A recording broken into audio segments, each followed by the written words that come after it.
The apocalypse has arrived. A torrential downpour swept across the globe. Soon, floods broke out. People were swept into the water and drowned. The land was submerged. Food became scarce. Yet, I was leisurely on a cruise ship, soaking in a hot spring. I had piled the entire ship's food into mountains. In my past life, my ex-boyfriend and his mistress, who threw me outside without hesitation and let me drown, were now begging over the phone, asking me to spare them a bite to eat, but I hung up on them mercilessly. I sipped red wine, watching that scumbag and his mistress on the surveillance feed, slowly starve to death.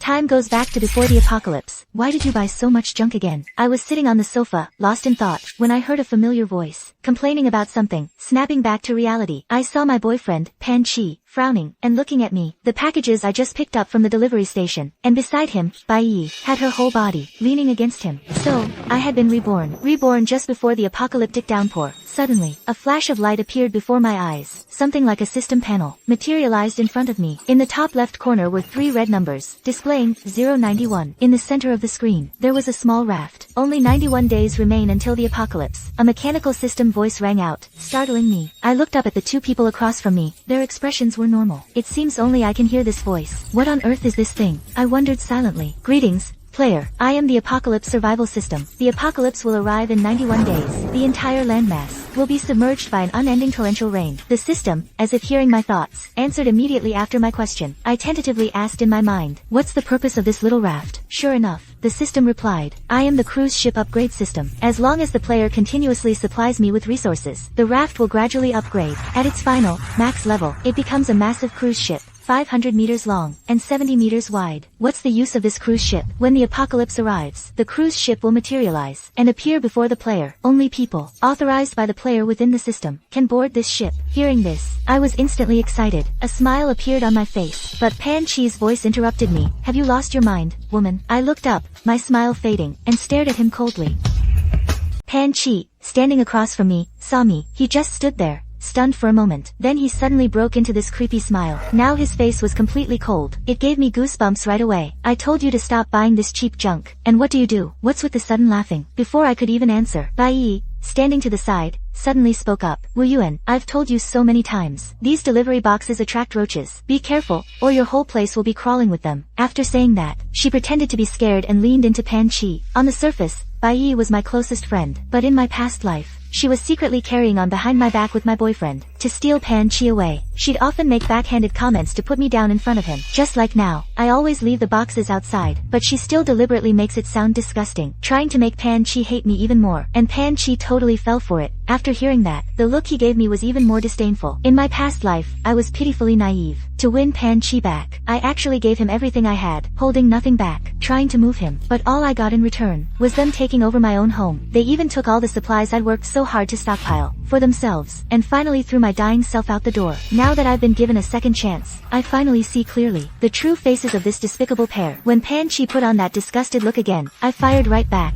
I'll buy whatever I want. It's none of your business. He clearly didn't expect me, always so meek, to talk back like that. Wide-eyed, he said, you dare talk to me like that? Aren't you afraid I'll dump you? I let out a cold laugh. I'd be delighted. Before Pan Chi could even react, I was already rolling my eyes and shoving both of them out the door. Pan Chi started pounding on the door like crazy, yelling, Lin Wu Yuan, how dare you treat me like this? Right now, apologize to me, otherwise, I'll never forgive you. Who cares about your forgiveness? I crossed my arms through the video doorbell. I watched Pan Chi's pathetic, furious tantrum. It was almost funny. When the apocalypse comes, he won't know what hit him. Not wanting to deal with him anymore, I turned off the doorbell and turned to organize my supplies. The system just mentioned that putting supplies into the system can upgrade the little raft. I still don't know how much stuff it'll take to max it out. I saw the self-heating hot pot and instant noodles I'd bought on the table and started putting them into the system. Soon, the system chimed with a notification. New supply successfully stored. Experience points increased by 30. Small raft upgraded to regular raft. Congratulations, player. The supplies I just put in also turned into a small icon that appeared in my warehouse. So, the system won't just swallow these supplies. They're just stored there temporarily. I asked in my mind. That's right. The supplies stored by the player are only kept in the system for now. Once the boat materializes, the player can then take what they need from the warehouse. Sounds like a really convenient system. In my past life, besides Pan Chi and Bai Yi, even the neighbors came to fight over my supplies. Now they're stored in the system. No one can take them. Actually, my hoarding habit stems from a lack of security since childhood. Only when surrounded by ample supplies can I feel a little bit at ease. Plus, in recent years, I've been obsessed with apocalypse novels. I've also done quite a bit of research on the types of supplies worth hoarding, but I never waste anything. I always finish all the food right before it expires. Pan Chi always thought buying discounted goods was embarrassing, and Bai Yi would always add fuel to the fire, describing me as a crazy woman obsessed with petty bargains. Looking back now, maybe it's for the best. Let her take out the trash. Saves me the trouble. Otherwise, later on, while I'm busy preparing for the coming apocalypse, that man would still be bossing me around. Being dead weight, that wouldn't be good. They probably never imagined, even in death, that my hoarding habit would actually save my life at a critical moment. I looked at the raft in the system. To survive the heavy rain, this little raft is far from enough. I need more supplies. Having made up my mind, I immediately contacted the agent, Xiao Wu, to sell the house. Hearing it was an urgent sale, the agent on the phone hemmed and hawed, acting very reluctant, until I offered a 10% price cut, with anything above that going to him. His voice instantly brightened. Ma'am, don't you worry. For a rare property like this downtown, I'll have it sold for you within 3 days. Originally, this house was an investment my parents made years ago. They wanted to leave it for me as a safety net. The purchase price back then was less than 30% of the current market value. Who would have thought this area would become such a hot location? Looking at the bustling traffic outside the window, I suddenly remembered in my past life, on the third day of the rain, someone smashed my doors and windows, trying to take this apartment. This time, I'll use this cage to buy my real freedom.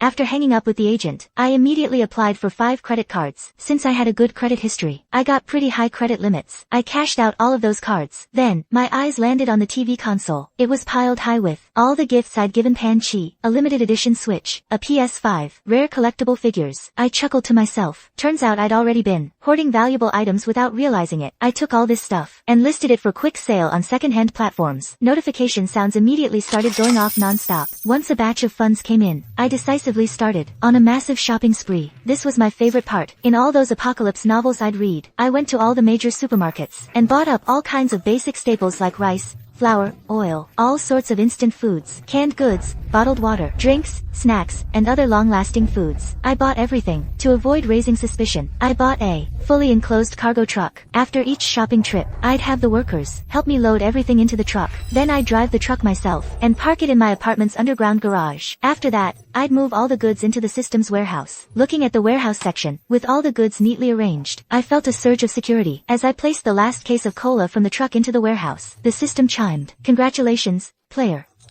You've gained 30 experience points. The vessel system has upgraded from a basic raft to a canoe. The raft in the center of the screen suddenly glowed and transformed into a canoe. I felt a wave of joy. One step closer to that cruise ship, but I've already put so much food into the warehouse. Why is the experience gain slowing down? Staring at the supplies in the warehouse, I fell deep in thought. That night, I tossed and turned in bed. My gaze suddenly fell on a stuffed teddy bear sitting to the side. It's been with me since I was little. Whenever I can't sleep, I just hug it, and strangely enough, as soon as I hold it, I fall asleep pretty quickly. You can't get washed away in the flood, I muttered to myself, hugging the bear close. Thinking of that, I had a sudden idea. I opened the system panel and placed the bear inside. Immediately, the system chimed. New supply category unlocked. Experience increased by 5 points. 5 points? I put a whole truckload of food in before, and only got 30. What if, when this raft is fully upgraded, it can store living things? Thinking of that, my heart grew warm.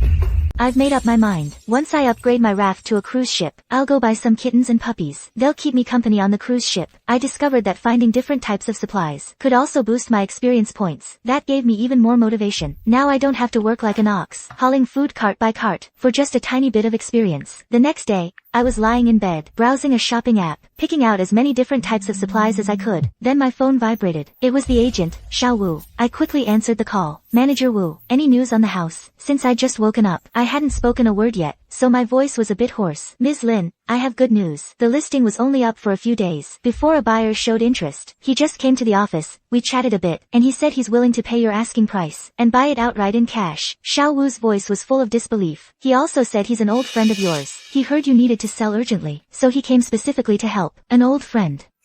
My mind raced. Not many people know about this apartment, and even fewer would have a motive to buy it. That narrows it down. Then there's only one answer. I twirled a strand of my hair around my finger. Is his name Pan Chi? Wow, you guessed it exactly. Xiao Wu's voice was a bit too exaggerated with excitement. It's him. Seems you really are good friends. I chuckled softly on speakerphone. Our relationship is quite special. Alright, tell him this. If he can bring the full payment to see the place this afternoon, I'll knock off another 3%. Hearing how generous I was, the agent got even more excited. He thanked me profusely and hung up. Their group arrived even faster than I expected. In less than 2 hours, my doorbell was ringing urgently. The moment I opened the door, I saw Bai practically hanging off Pan Chi's arm. Her new diamond-studded manicure glittered dizzyingly under the hallway light. After Pan Chi and I broke up, she completely dropped her nice girl act. Her malice towards me was impossible to hide. The wall paint is peeling. Bai used the tip of her shoe to nudge the baseboard in the entryway. Chi, look at this mold. How about we knock off another 50 grand? Pan Chi put on a thoughtful act, running his hand over my doorframe. I told you this old place was no good, needs a complete renovation. Some people just don't get it. They'd rather buy all that junk than spend money on fixing up their home. Well, no need to renovate now anyway. She'll be gone soon. Bai shot me a glance. Who would have thought the breakup would hit you so hard? Selling your place in such a hurry, trying to leave this sad place behind. Huh. Pan Chi's eyes held a mocking glint.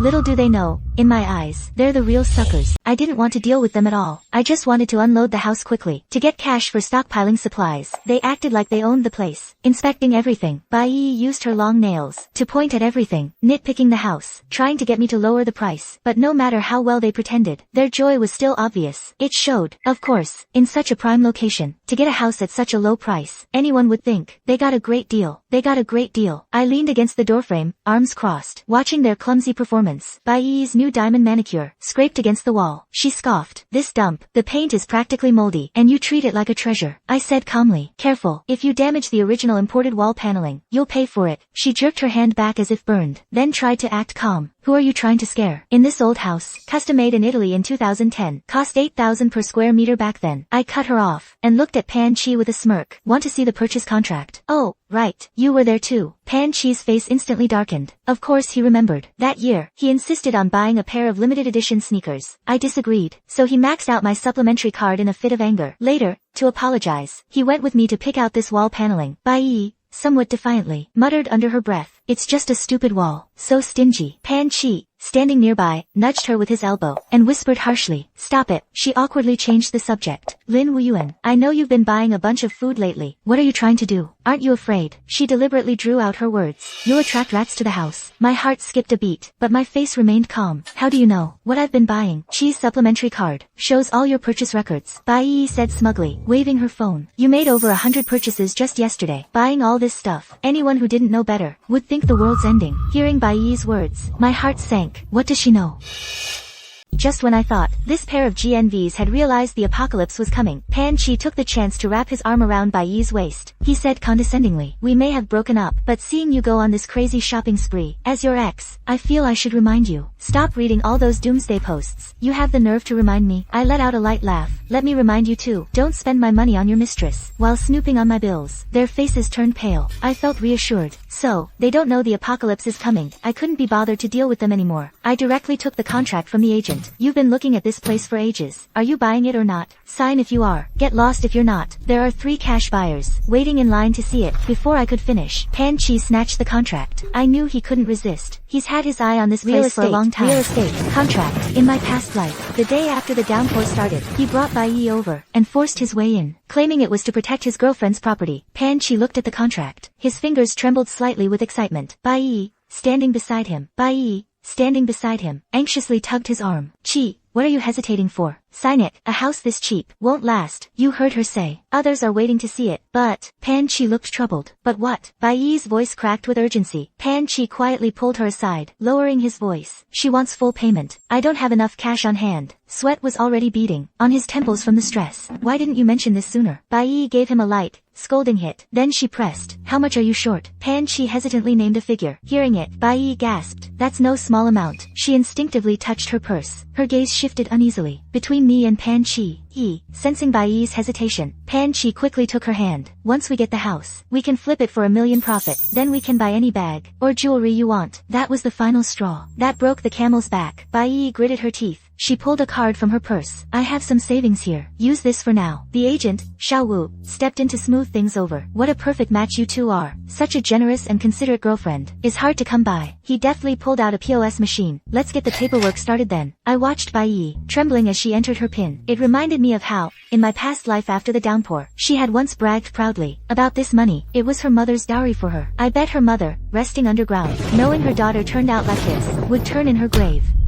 The transaction went surprisingly fast. Xiao Wu really is a well-trained account manager. The process of preparing the documents was both thorough and efficient. Finally, we got to the last document. Just as Pan Chi was about to sign, Bai Yi suddenly pressed her hand on the contract. She turned to me with a fake look of concern. Oh, Wu Yuan, you sold the house. Where are you going to live next? You're not going to end up on the streets, are you? She could barely hold back the smirk on her lips. Her nails lightly tapped on the table. I, unhurriedly, pulled a document out of my bag. You don't have to worry about that. Last week, I just rented the house to my parents. For a term of 1 year. The house my parents rented for me. I don't see a problem with me staying there, right? Hearing this, the faces of the two across from me instantly darkened. What? Bai Yi's voice went up an octave. She jumped up from her chair. How could you do that? The house is already sold, and you still want to squat here? Once this contract is signed, this house will be mine. If I tell you to get out, you have to get out, Pan Chi said viciously. Bai Yi then turned to look at Xiao Wu. Manager Wu, you're the professional here. Tell us, who's right? The agent, Xiao Wu, could only force a smile. Legally speaking, you really can't kick Miss Lin out. How is that possible? The whole house will be mine. Shouldn't I get the final say? Pan Chi glared at Xiao Wu, scaring him into a cold sweat. You've studied for so many years. You should understand the principle. That sale does not terminate lease, I said unhurriedly. I then searched for the relevant regulations, and placed them in front of them. The two of them checked it carefully several times. After confirming that such a rule indeed existed, they immediately lost their momentum. Looking at their instantly frozen expressions, I smiled slightly. So, before the lease contract expires, I can continue to live here. Pan Chi slammed the pen down. Ink splattered a stain on the contract. So this is the trap you set for me. 3 months, tops. I held up 3 fingers, looking at the 090 displayed on the AYS system panel in front of me. Of course, I'll pay rent. When I quoted the rental amount, I saw Bai Yi's eyes clearly light up. The two exchanged a look. I heard Bai Yi whisper to Pan Chi, Brother Chi, my lease isn't up yet anyway. We're not in a hurry to move. Why not rent it to her, and earn some rent money? Pan Chi coughed, pretending to be tough. But if she lives here, I can transfer the rent to you right now. I cut him off, deliberately letting that sentence hang in the air for a moment, and I'll add another 10% on top of that. Instantly,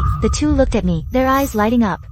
Bai Yi immediately grabbed Pan Chi's sleeve. Her voice turned sugary sweet. Pan Chi, we're going to be living here for a long time anyway. What's another 3 months? Then she tilted her chin at me. But it has to go in the addendum. You have to move out in 3 months. Of course. I agreed without hesitation. I gave Xiao Wu a nod. He quickly got to work drafting the new clause. After we all reviewed the digital version, he hurried out to print it. I looked at the two smug faces across from me. I scoffed inwardly. In 3 months, the torrential rains will have already arrived. By then, this place will be a vast ocean. They won't even need to kick me out. I'll leave on my own. Xiao Wu soon returned with the new contract. After we both signed, Pan Chi let out a long sigh of relief. He loosened his tie. Bai Yi clutched tightly at that nearly empty bank card, forcing a smile. Pan Chi, we finally have our own place. Then she shot me another sideways glance. Don't forget to pay the rent. Of course.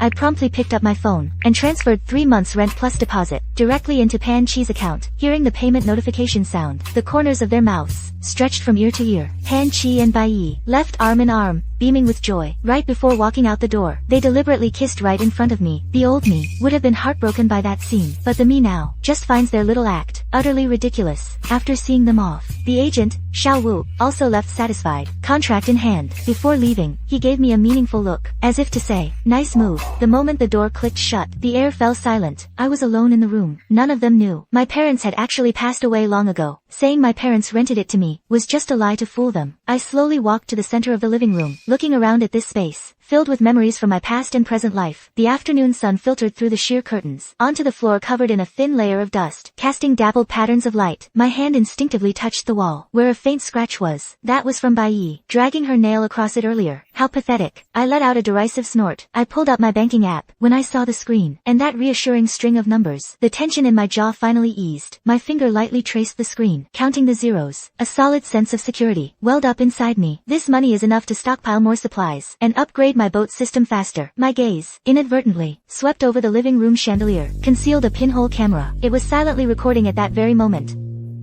Cameras like this, I've got plenty more at home. I installed them, because living alone made me feel insecure. Never thought they'd come in even handier now. I walked over to the bookshelf, seemingly at random, adjusted a few books, checking the status of the hidden camera. The one disguised as a book was working fine, pointed right at the living room sofa. I went to the dining room, my fingertips brushed lightly against the linen curtains, the one made to look like a screw. The miniature camera was still secure. I remembered from my past life. After the heavy rain came, Pan Chi and Bai Yi were sitting right under this camera, enjoying the food I'd stockpiled, while mocking my foolishness. After checking all the hidden cameras, I stood in the middle of the living room, and slowly turned in a circle. Perfect. Every angle was perfectly covered. I originally planned to remove them before selling the house, these devices. But now, since the next buyer is Pan Chi, then removing them seems unnecessary. Maybe after the heavy rain comes, I can still use them to watch Pan Chi and Bai Yi, to prevent them from getting any ideas about harming me. I sat on the sofa, and opened the monitoring app on my phone. The screen instantly split into several live feeds, each feed clearly recorded every corner of this house, like an invisible net, quietly waiting for its prey to arrive. A loud rumble. It's raining. The apocalypse is here. No, it can't be this soon. I quickly checked the system. The apocalypse countdown hasn't arrived yet. There's still time. With the huge sum from selling the house coming in, I can stockpile as much as possible. Need to be even faster. After some thought, I can't do without fresh vegetables. So, I bought a bunch of soil for planting, fertilizer and tools. Of course, and most crucially, all kinds of vegetable seeds, just to be safe. I also bought plenty of frozen vegetables. Basic medicine is also a must. I bought every medication I usually need,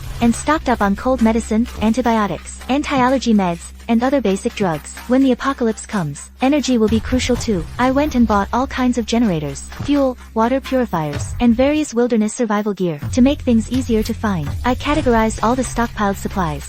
Under the main categories, there were all sorts of subcategories. Only 2 months left until the heavy rain hits. Instead of cooling down, the weather kept getting hotter, abnormally so, even reaching a terrifying temperature, 40 degrees Celsius.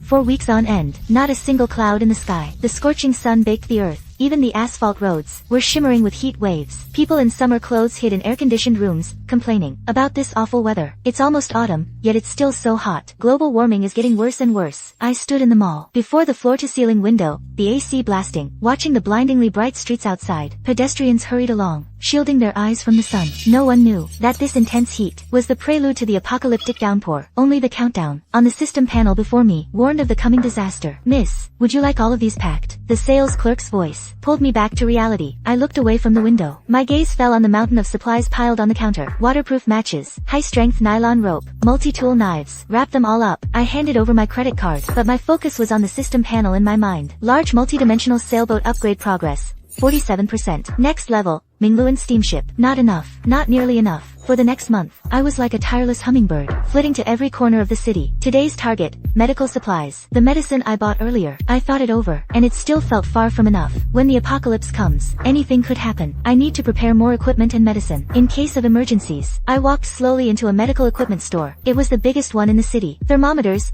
blood pressure monitors, all kinds of common medicines. I carefully checked my list. In my notes, I crossed off the corresponding items. The clerk looked like she wanted to say something but hesitated. I didn't plan to explain. I just smiled at her. As soon as I got back in the car, I stored all these supplies into the system. Supplies successfully stored. Gained 68 experience points. The system notification chimed. I'd already received the bonus experience for the medical supplies category. Looks like I won't get more this time. A few days later, I moved on to outdoor gear stores. Inflatable boats, diving suits, fishing gear. When I pointed at the top of the line, diving equipment in the display case, the store manager personally came over. "You have a good eye, miss. This set operates normally at depths of 50 meters. Pack it up." I swiped my card without hesitation. I watched as the clerk carefully boxed up the gear. This equipment will become incredibly precious later in the floods. Back home, I opened the system panel. That sailboat slowly rotated on the virtual interface. No, still not enough. I rubbed my chin. My gaze fell on the seemingly limitless system storage list. What other categories haven't I tried yet? I fell into thought. When I looked at the window, my eyes suddenly lit up. I saw it. Sunlight streamed through the guest room window, casting a warm golden glow on the windowsill. And on that sill, there was now a little tomato seedling I had planted earlier. Over the past 2 months, aside from my frantic shopping, I spent all my free time learning how to garden. From someone who could even kill a succulent, to now, where my windowsill was filled with all kinds of vegetable seedlings. Lettuce, little cucumbers, cherry radishes. Each one was thriving. Every morning, I would carefully check the growth of every single seedling. I gently picked one up. Its leaves had already unfurled. On its tender green stem, tiny flower buds were even starting to appear. How about trying this? I pulled up the system interface. I tried to store that pot of tomatoes, clay pot and all, into the system. The next second, the weight in my hands suddenly vanished. A cheerful system prompt sounded. "Congratulations.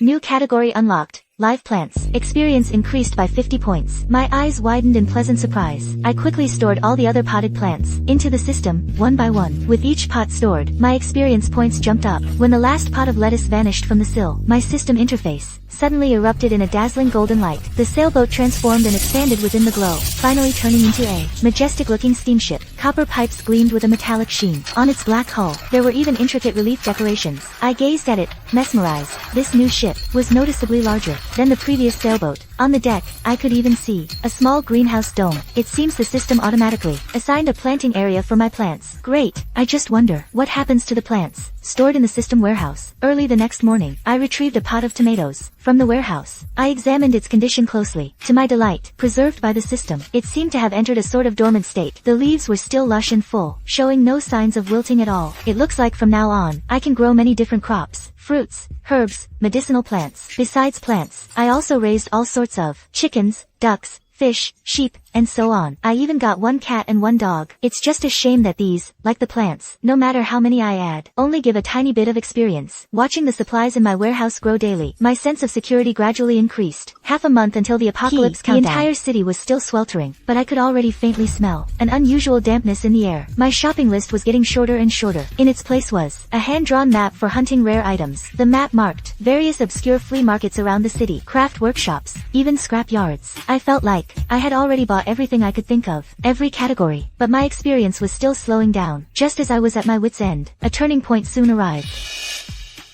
I was crouching in front of a street stall, my fingers gently brushing over a strangely shaped copper object. How much for this? The vendor was an old man with a long beard. He squinted, sizing me up. You have a good eye, young lady. This is a distiller from an old ship, used to extract fresh water. I suppressed my excitement, and paid without showing any emotion. When this heavy copper object was stored in the system, the notification sound was especially pleasing. Item successfully stored. Experience points increased by 30, so these past few days, I've been constantly hunting for goods at various markets, continuously adding experience to the ship's system. The countdown to the heavy rain. One day left. Night fell. Exhausted, I slumped onto the sofa, staring blankly at the experience bar in the system, almost completely full. I'm so tired. Good thing I bought a really expensive sofa back then. It feels so comfortable to lie on. I muttered to myself. Hey, the sofa. That's right. I haven't stored any furniture in the system yet. Excited, I jumped up from the sofa. I quickly stored the sofa beneath me, into the system. Supplies successfully stored. Gained 20 experience points. That's a decent amount. As soon as the furniture store opens tomorrow, I'm going on a shopping spree. I'll definitely fill up that experience bar. Heavy rain countdown, 0 days. The countdown on the system panel switched from days to hours. I got up really early, and headed straight to the furniture store. After a whole day of shopping, I bought every type of furniture I could find. When the workers loaded the last chair into my truck, I let out a long sigh of relief. Now I just need to drive the truck home, and store all this stuff. Hey, isn't that Lin Wan? What? Found a new place. I was just about to drive off, when I heard a familiar voice behind me. It was Bai Yi. She was leaning against Pan Chi, who was looking at me with disdain. Look at you, all disheveled after leaving me. After a whole day of running around, I was indeed a bit worn out, but being looked down on by them like this, I didn't feel sad at all. After all, the countdown on the system panel was ticking away rapidly. I don't have time to chat with them right now. Less than half an hour, until the heavy rain hits. My ship's system still isn't at max level. Every second counts to get these supplies stored. But they didn't seem like they were going to let me go easily. Stop! You're not going anywhere, Pan Chi said loudly. If I'm not mistaken, the 3 months are up. You need to vacate my house. I'll move out today. You can move in right now. Anyway, the thing's worth taking. From that house, there's nothing left worth holding on to. They were taken aback by my decisiveness. They were speechless for a moment. I was starting to get anxious. If there's nothing else, I'm leaving. I have things to do. You're not going anywhere. Who knows? If you've trashed the place, you're coming with us to inspect it. Bai Yi held on to me tightly. I was so anxious, I broke into a cold sweat. Within half an hour, there's no way I could drive home. But looking at these two stubborn people, I knew full well that if I refused, they'd never let me go easily. Fine, but we're going separately, I replied. Bai Yi wanted to say more, but Pan Chi stopped her. Looks like these two were just planning to hitch a ride with me. After watching them get into a taxi, I rushed into the truck's cargo hold. I only had about 10 minutes left. It was too late to drive somewhere deserted. I moved quickly, storing the furniture piece by piece. System prompts kept ringing in my ears. The last nightstand had just been stored away, when a dazzling golden light appeared before my eyes. Supplies successfully stored. Experience points increased by 20. Vessel system upgraded. Congratulations, player. You have obtained the Noah's Ark class luxury cruise ship. Hearing the system prompt, my heart started racing. Finally, I finally did it. Overjoyed, I started dancing around in the truck. On the system interface before me, a massive cruise ship slowly rotated. Its streamlined hull gleamed with a pearl-like luster. On the deck, greenhouse domes were neatly arranged, along with solar panel arrays, and even a small wind turbine generator. Outside, raindrops finally began to patter against the truck with a crisp sound. The system emitted a piercing alarm. Then, a series of cold prompts followed. Countdown ended. The apocalyptic downpour has arrived. With a deafening crash, a massive bolt of lightning struck from the sky, illuminating the entire city. The apocalypse is here. Raindrops began to patter sparsely on the roof of the truck, making a light, tapping sound. Pedestrians hurried to find shelter from the rain. I gripped the steering wheel tightly and took a deep breath. Without hesitation, I stepped on the gas. The truck drove through the thickening curtain of rain. The wipers were swinging at their fastest speed, but it was still hard to see the road ahead clearly. Through the blurry window, I saw a couple by the roadside, frantically holding a handbag over their heads. Their shirts were soaked through. Good thing I got it in the last few minutes. Managed to get the cruise ship, I muttered to myself. My fingers tapped unconsciously on the steering wheel. The rain was visibly intensifying. The once sparse raindrops had now become continuous streaks, drawing watery trails on the windshield. The system interface hovered in front of my vision, right in the center. The huge image of the cruise ship gave me a slight sense of relief, but I knew that if I didn't release the ship to a suitable location before the waters rose, even the most advanced vessel would just become beached scrap metal. The port. I have to get to the port, I repeated silently in my mind. I turned onto the highway leading to the port. In the downpour, other vehicles had their hazard lights on and were moving slowly. Only my truck was still maintaining a normal speed. A bolt of lightning split the sky, followed by a roar of thunder. The storm finally erupted in full force. Rain poured down like a waterfall. Visibility instantly dropped to less than 30 feet. I had to slow down, nervously watching the road ahead. It was broadcasting reports about this heavy rain. The city is experiencing a severe rainstorm, expected to last 4 to 5 hours. Residents are advised to stay safe and avoid unnecessary travel. I smiled. 4 or 5 hours. The truth is, this rain will last for 3 whole years. Water was already starting to pool in low-lying areas. The wheels sent up huge splashes as they rolled through. I glanced at the system time. Less than 20 minutes had passed since the downpour began. There was already noticeable standing water on the road. Gotta hurry. I bit my lower lip and carefully accelerated, passing through an intersection. I saw several traffic cops directing traffic in the rain. The water was already past their ankles, but they were still at their posts. A pang of bitterness rose in my heart. They don't know yet that this rain will never stop. The closer I got to the port, the worse the road conditions became. On some stretches, the water was already shin deep. A few vehicles risked driving through, while more chose to detour or came to a complete stop. Good thing I was driving a truck today. It has high ground clearance, so the engine won't stall from water intake. My phone kept vibrating on the passenger seat. On the screen, Pan Chi's name flashed stubbornly. Holding the wheel with one hand, I fumbled with the other, and pressed the answer button on my Bluetooth headset.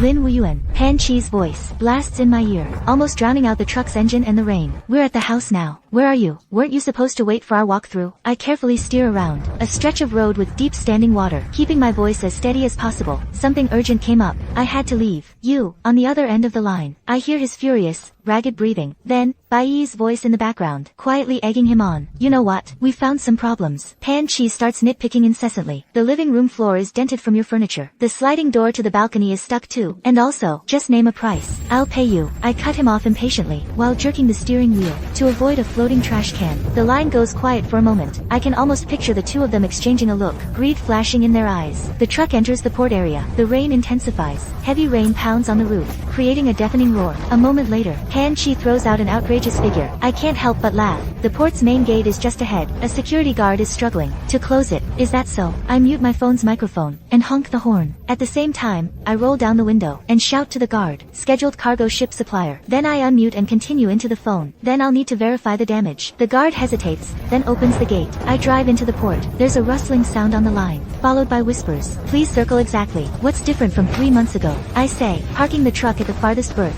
I'll pay the full price. An awkward silence falls on the line. Only the rain and muffled arguing can be heard. I turn off the engine. Through the rain-blurred window, I look out at the churning sea. Well, about that, Pan Chi's voice is noticeably weaker. That balcony sliding door, it's just what? I unbuckle my seatbelt, ready to get out. The video shows it clearly. That door hasn't worked right for 2 years. You even promised to replace it with a new one. Don't you remember? The line goes completely silent. I let out a cold laugh. Done wasting words on him. I simply toss the phone out the window. I push the door open. The downpour instantly soaks me to the bone. I tilt my head back and raise my hands. The dense raindrops fall on me, as if welcoming my rebirth. If he had just behaved himself, maybe I would have given him some compensation. Now he won't get a single cent. In the pouring rain, the seawater at the port was already rising. Waves crashed against the dock. I gazed at the raging sea, took a deep breath, and opened the system interface. System, deploy the yacht at the target point. In an instant, a blinding golden light pierced through the rain. A massive yacht materialized out of thin air at the berth. It gently swayed with the waves. It was even more magnificent than it looked in the system interface.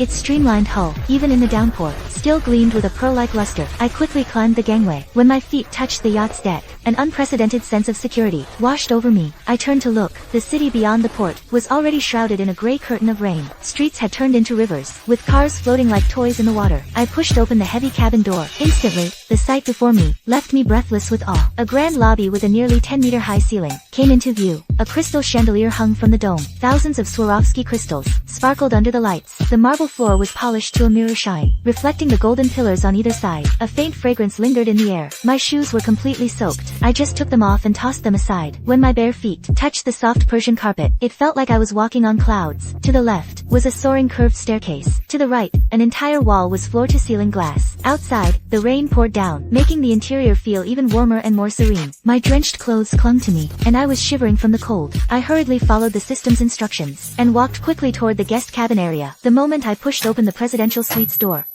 I was stunned once again. This was no cabin. It was outfitted like a top-tier mansion. The living room was spacious enough for a ball. One entire wall was blast-proof glass. Outside the window was the churning sea. In the bedroom, a king-size bed looked impossibly soft. I couldn't wait and rushed into the bathroom. The brass fixtures and black marble decor made me gasp in amazement. The jacuzzi was big enough for 3 people. As the hot water washed over me, I couldn't help but let out a sigh of contentment. Every pore relaxed. The exhaustion and chill were completely washed away. After my shower, wrapped in a soft robe, I noticed my phone vibrating non-stop on the nightstand. The old homeowners group chat was blowing up. The basement's completely flooded. My collection of vintage Mautai. Does anyone have food? All the delivery services are down. I'm starving. The forecast says this rain will last for days. What are we gonna do? I read through the complaints, feeling conflicted. They don't know yet that this rain will never stop. Right then, a cat meowed, and my nightgown was tugged downward. I looked down, and saw a pure white kitten, staring at me with sapphire blue eyes. I bent down, picked it up, and smiled gently. After a long day of running around, I suddenly felt exhaustion wash over me. I fell onto the huge bed, still holding the kitten. I let out a contented sigh. The velvet mattress was incredibly soft. I sank into it almost instantly. In my past life, I could only sleep on the living room floor, listening to the sounds of laughter coming from Pan Chi and Bai Yi's bedroom. All I had was a thin blanket. How pathetic, I whispered to myself. I buried my face in the down pillow. The kitten stayed quietly by my side. My consciousness slowly faded. The last things I remember were the endless rain outside the window, and the cloud-like softness beneath me. When I woke up naturally the next day, for a moment, I didn't know where I was. I lay in the center of the enormous bed, feeling like a pea wrapped in a cloud. A princess pea. The mattress was soft yet supportive. No matter how I tossed and turned, it was comfortably sigh-inducing. I lazily stretched my limbs, feeling the silky touch of the high-quality Egyptian cotton sheets, the cold floors of my past life, the thin blankets, and the laughter from the master bedroom. All felt as distant as a lifetime ago. Well, to be exact, it was a lifetime ago. I got up, freshened up a bit, took out a silk robe, put it on, and leisurely walked downstairs with the kitten. I was heading to the dining room. Sitting at the dining table, I transferred some ingredients from my system storage into the restaurant's double-door refrigerator. All sorts of ingredients were neatly arranged inside. In the chiller lay tempting cuts of Australian Wagyu beef, French foie gras. In the produce drawers were piles of fresh fruits and vegetables. Humming a tune, I fried myself a sunny-side-up egg with hollandaise sauce and smoked salmon. The toaster dinged, popping out golden, crispy toast. The coffee machine gurgled, extracting a rich shot of espresso. Finally, I took a box of fresh raspberries from the fridge and carefully arranged them on the edge of the plate. Perfect. I looked at my creation with satisfaction. Picking up the plate, I walked to the windowside table. Outside, the heavy rain continued, relentlessly pounding the sea, but the cruise ship was as steady as land. I took a sip of coffee, and suddenly remembered something. I took out my tablet, and opened the surveillance app for the old house. The screen lit up. Pan Chi and Bai Yi were sitting in the dining room, having a meal. Right now, they had absolutely no idea that the apocalypse had already arrived. Right now, They're using the Italian marble dining table I carefully selected. On it are 2 exquisite sashimi platters. Pan Chi is swirling a glass of red wine in his hand. The smug look on his face is practically oozing off the screen. NSAISS 155. Look at those people in the owner's group chat. Bai Yi picks up a thick slice of salmon with her chopsticks. A mocking smile plays on her lips. It's just a bit of rain. They got so scared they bought a bunch of instant noodles and self-heating pots. What a bunch of paupers. Pan Chi nods in agreement. He takes a sip of his wine. Exactly. This rain will stop after a week at most. They should have been like us. Buy some high-end ingredients and enjoy life. He smugly swirls his glass. This is a burgundy I've been saving. Perfect timing to drink it now. I cut into a tender sunny-side-up egg, watching the yolk slowly ooze out. I can't help but chuckle softly. On the surveillance feed, the two are toasting each other, completely unaware that their fancy ingredients won't last a week. Enjoy it while you can. I raise my coffee cup towards the screen. After the power goes out, let's see how long your deep-sea salmon and premium steaks will last. On the screen, Bai Yi is showing off her newly done manicure. Pan Chi is busy refilling their wine glasses. Outside the window behind them, the rainwater has already submerged the sculpture in the garden below. The water level is quietly rising. I turn off the surveillance feed, leisurely enjoying the last bite of my breakfast. RLS 65. Every item of food on the plate is at its peak flavor. The cruise ship's smart climate control system makes everything perfect. Day 5 of the downpour. It's as if the sky has been torn open. Rain pours down tirelessly. I stand in the cruise ship's spacious, bright kitchen. The kitchen island is lined with various utensils. Soft light shines down from above. The ship's power generation system is running smoothly, converting the storm's energy into warm electricity. In the skillet, an Australian Wagyu steak sizzles away. The aroma of rosemary and garlic slices mingles in the air. I expertly flip it over, watching the surface of the steak develop a perfect caramelized crust. In the steamer next to it, lobster tails are gradually turning red, releasing a fresh, oceanic fragrance. In weather like this, you really need an ice-cold drink, I say to myself. I open the double-door refrigerator, take out some pre-chilled mango and coconut water. The blender hums softly. Soon, a tempting golden mango smoothie is ready. Tiny droplets condense on the glass. I deliberately add a little paper umbrella and a straw, savoring this little bit of ritual in the apocalypse. Suddenly remembering something, I carry my plate over to the control console, pull up the surveillance feed from the old house. The moment the screen lights up, I can't help but chuckle softly.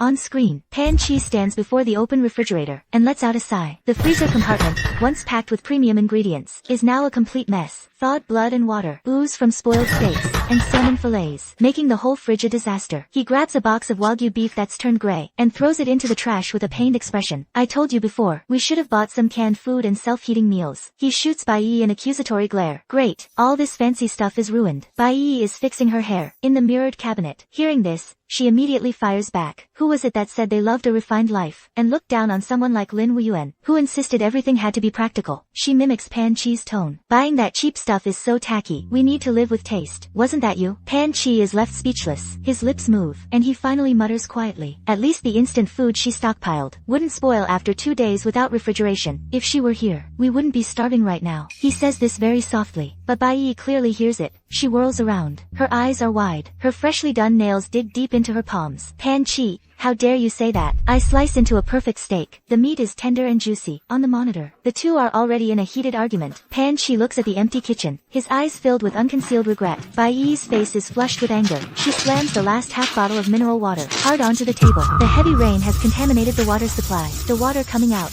of their faucets now is murky. Meanwhile, on my yacht, the water purification system hums steadily below deck, pumping filtered, clean water to every faucet. I gently swirl the iced drink in my hand. The tiny paper umbrella in the glass spins lightly with the motion. Outside the window, the storm rages on, but everything inside the yacht is comfortable and secure. Well, I take a sip of the iced drink. Turns out, a refined life requires electricity. Day 10 of the downpour. I slowly rise from the heated pool. Water droplets roll down my skin. The pool's temperature is precisely maintained at 82 degrees, a stark contrast to the raging storm outside. I wrap myself in a soft robe and pick up the tablet from the console. With a light swipe, the surveillance feed lights up. Two figures come into view. Their figures appear. On screen, Pan Chi and Bai Yi are like they are like, separately rummaging through the house. Pan Chi's once meticulously styled hair is now greasy and plastered to his forehead. Bai Yi's designer loungewear is wrinkled and stained. Pan Chi suddenly seems to spot something. He frantically dashes into the storage room. When he reappeared, he was holding a pack of crushed instant beef noodles. His expression was like he'd found a treasure of a lifetime. It's the backup stash I hid last year, I murmured to myself. He actually found it. The most ironic part was, Pan Chi used to look down on this cheap junk food the most. Now, he was trembling as he tore open the package. He didn't even bother to spread the seasoning evenly. He just couldn't wait to bite into the hard, dry noodle block. Crumbs covered the corners of his mouth. He ate so frantically, he even choked and pounded his chest. Bai Yi watched with longing eyes, swallowing hard as she asked, "Can I have a little?" Han Chi, protective of his food, turned the noodle block away. He mumbled, "Let me look again. There might be more." I casually picked up a champagne bottle from the ice bucket. Golden bubbles gently rose in the glass. I took a small sip, and my brow immediately furrowed. Han Chi on the monitor, by now, had finished every last bit of the instant noodles. He stared at the empty package, muttering to himself, "Right, Lin Wan." Bai Yi immediately leaned in closer. Her eyes lit up. "Yeah, your hoarder ex-girlfriend. She must have food." They exchanged a glance. A sly smile crept onto their lips. That greedy look in their eyes. I knew it all too well. Just like in my past life, when they took over my supplies, it was exactly the same. Han Chi even licked the seasoning powder from his lips, as if he was already fantasizing about taking over my supplies himself. I gently swirled the champagne glass. Bubbles rose in a fine stream. Outside the window, the downpour continued to tirelessly beat against the porthole, and on the monitor, those two had already started searching for their phones, clearly figuring out how to contact me. They just won't give up. I sighed softly, and took a sip of champagne. I swirled the champagne glass, watching the monitor screen where the two of them looked utterly famished. A cold smile touched my lips, thinking of me only now. It's far too late. The rainstorm has been going on for 10 days. The entire city has long since become a vast ocean. Our neighborhood is in a low-lying area. The floodwaters have already reached the 3rd floor. Even if they know I'm at the port, there's no way they can cross this deadly water. However, early the next morning, as I was enjoying fresh squeezed orange juice, the movement on the monitor screen surprised me a little.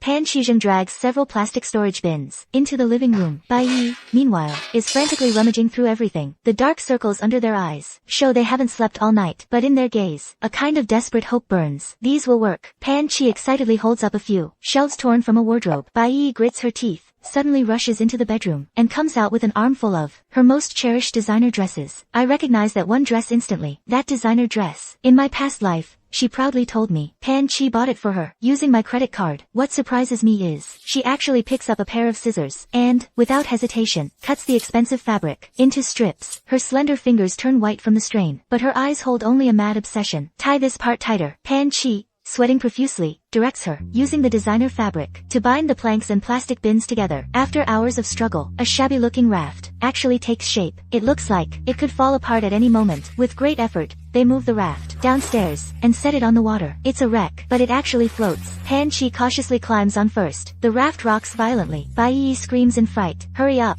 Finally, both of them, trembling with fear, manage to sit on the crude raft. Pan Chi uses a plank as an oar, awkwardly paddling through the floodwaters filled with debris. I put down my orange juice and watch the surveillance feed with great interest. In the water where the raft passes, all sorts of disgusting things float. Rotten food, animal carcasses, and all kinds of bugs. Bai Yi clutches the edge of the raft tightly. Her knuckles are white from the strain. Every time it rocks, she lets out a stifled scream. Pan Chi, meanwhile, paddles desperately, his eyes fixed ahead. That mad obsession reminds me of my past life, of the look on their faces when they snatched my last piece of bread. But I'm not worried. For one thing, they have no idea where I am now, and even if they did, it would take days to paddle here. On day 11 of the relentless downpour, inside the cruise ship, a constant, comfortable temperature and humidity are maintained. I'm on the top deck observation platform, enjoying some sun. Well, artificial sunlight, but it's enough to lift the spirits. Suddenly, a piercing alarm shatters the tranquility.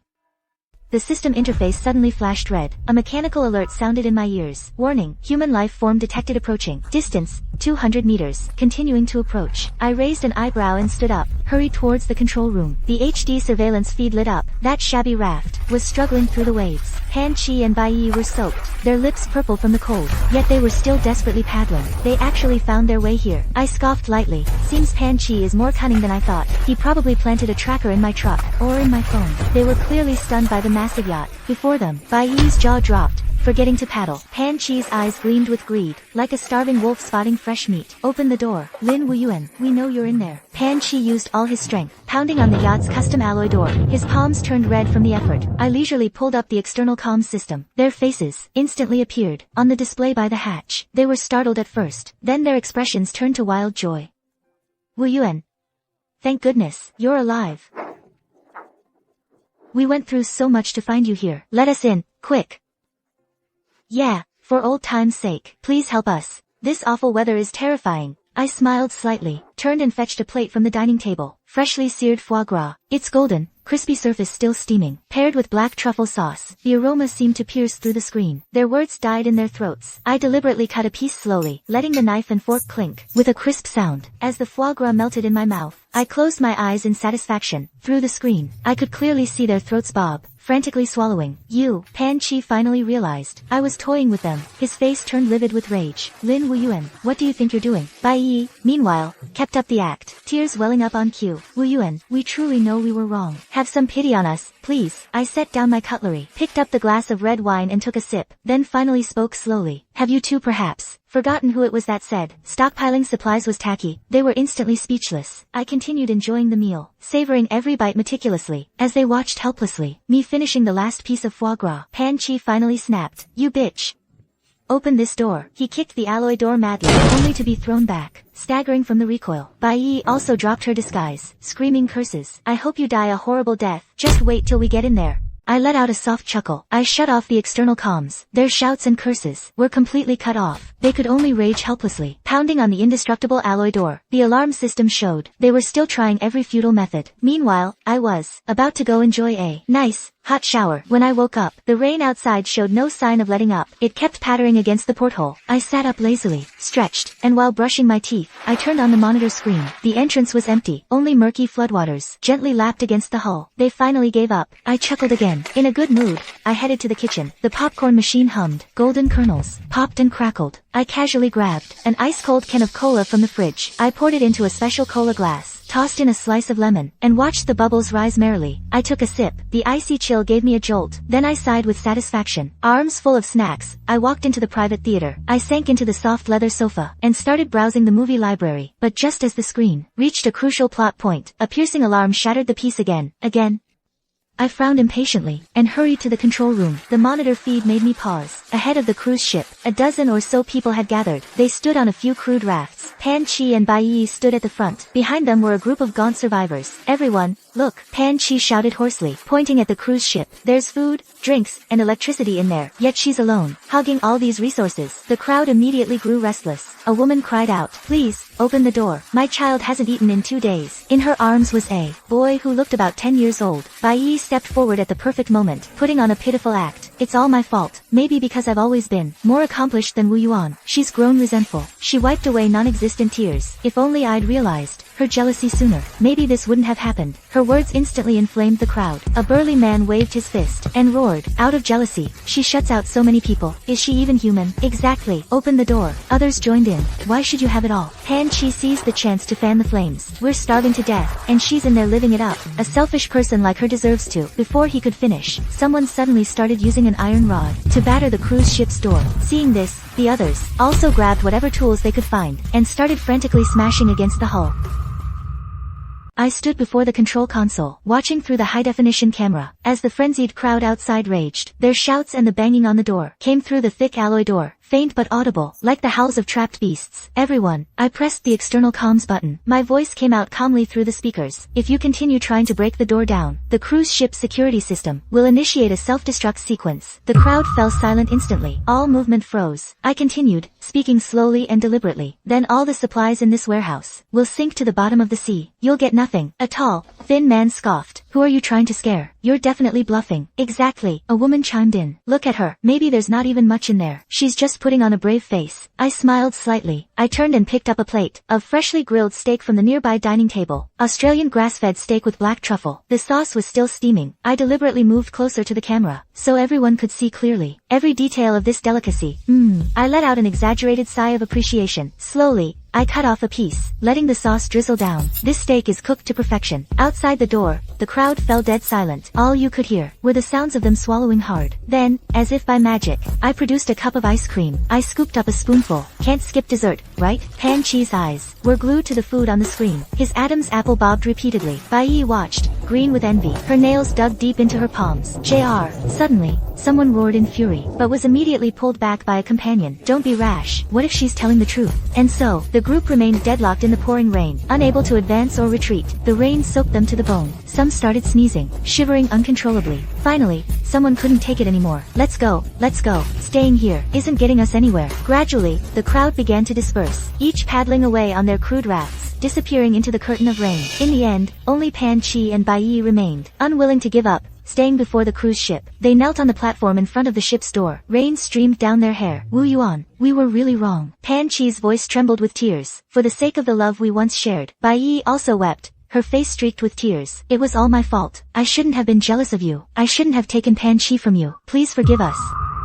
I watched quietly on the monitor. As the two knelt there, it reminded me of my past life. When they pushed me out of the house, I knelt in the rain just like that, begging them not to take the last bit of food. My finger lightly traced the console. I cut off external communications. The moment the screen went dark, I saw the look of despair on their faces. The rain kept falling, but my heart would no longer get drenched for them. Early morning 2 days later, the alarm blared sharply again. I walked up to the console. The scene on the monitor made me raise an eyebrow. This time, more people had come. About 20 or 30 people, crowded onto a few crude rafts. They looked like quite a force. Pan Chi stood at the front, posing as their leader. He pounded on the cruise ship door. Lin Wan, do you see this? If you don't open the door today, we're not leaving. Bai Yi chimed in from the side, her voice shrill. We're all fellow countrymen. How can you be so heartless? The crowd immediately grew restless. They all started pressuring me. Yeah, such a huge cruise ship. What's wrong with sharing a little space? You're hogging all these resources alone. Doesn't your conscience hurt? Open up. Otherwise, we're staying put. I found it laughably childish. I simply turned on the external speaker and shot back at them one by one. This uncle here, last time you said, your wife and kids were starving. But I remember you're single, right? That auntie over there, you said you hadn't eaten in 3 days. Then what's that cookie wrapper you're clutching in your hand? And you, Pan Chi,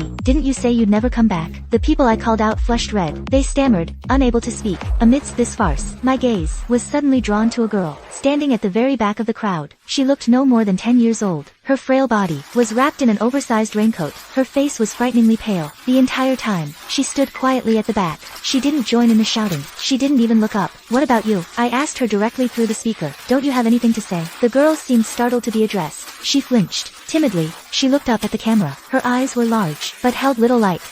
Her voice was as faint as a mosquito's hum, but the microphone picked it up. Everyone said there was food here, so I followed them. But I don't think it's right to pressure you like this. That's why I stayed quiet. The crowd erupted in an uproar. Some glared at her angrily. My heart softened a little. In an apocalypse like this, to still hold such thoughts is truly rare. You, come over here. Come to the main gate.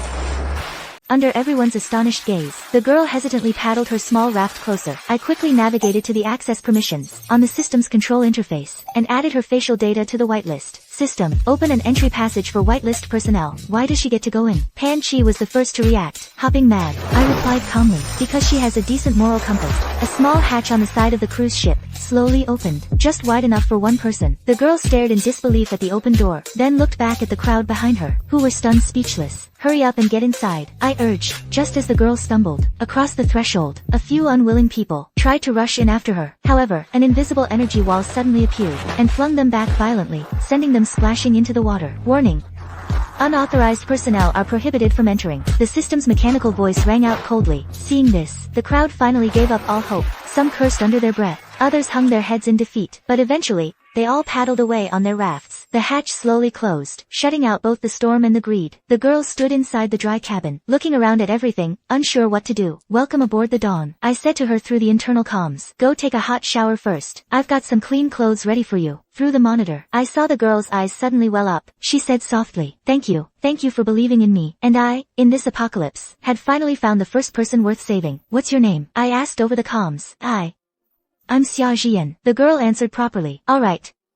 I'll call you Xiao Yan from now on. I sat in front of the monitors, watching her young, timid face. I've left the clean clothes on the table next to you. Go ahead and take that hot shower. After hearing me, Xiao Yan timidly stepped forward. She picked up the set of soft, new clothes I had prepared for her, like a frightened little animal. Guided by my voice, she walked into the guest bathroom. I sat at the control console, a warm cup of coffee at hand. On the split-screen monitor in front of me, one of the feeds showed the hallway outside the bathroom door. Before long, the sound of running water stopped. The door was pushed open gently, just a crack. A damp head peeked halfway out. Barefoot, Xiao Yan stepped onto the thick hallway carpet. Each step was hesitant and cautious, as if she were walking on thin ice that could crack at any moment. It was heartbreaking to watch.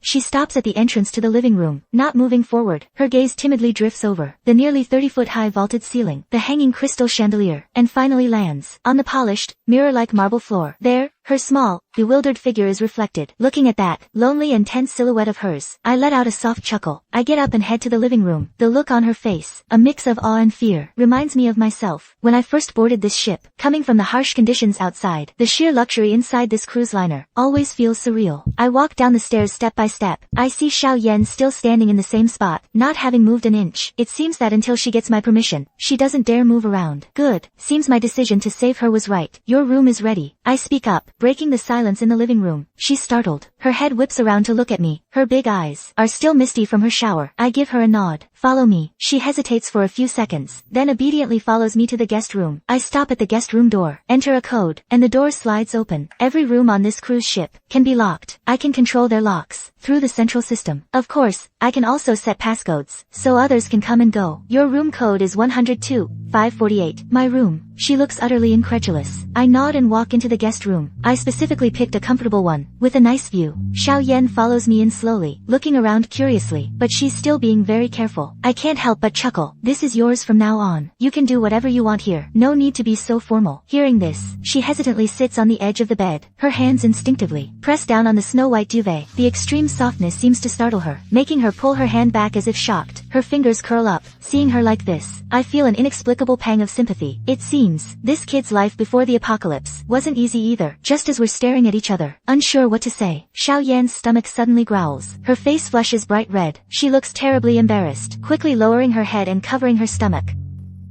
I smiled. You must be hungry. Let me take you to get something to eat. The path from the guest quarters to the kitchen wasn't short. Xiao Yan stayed close behind me the whole way, as if afraid that one wrong step would make her get lost. We arrived at the dining room. I told her to find a table she liked and sit down. Then I went into the kitchen myself. I walked up to a whole row of rice cookers, picked one and opened it. I ladled out 2 bowls of steaming hot chicken congee. Then from the fridge, I took out a few plates of refreshing side dishes. My stomach isn't in great shape. I've always had the habit of cooking a pot of congee at home, and keeping it warm. That way, if my stomach suddenly hurts, I can still have something warm to eat. Pan Chi, however, looked down on this habit of mine. He looked down on me for it, said I was a hoarder, that I even had to buy several rice cookers. Now, the kitchen on my cruise ship is bigger than his entire house. I can put as much stuff in here as I want. I carried the tray out of the kitchen, and gently placed it on the polished dining table. The moment I looked up, I saw Xiao Yan visibly swallow hard. Her eyes were fixed on the tray, but her hands were tightly clasped together under the table. Her knuckles were white. Go ahead.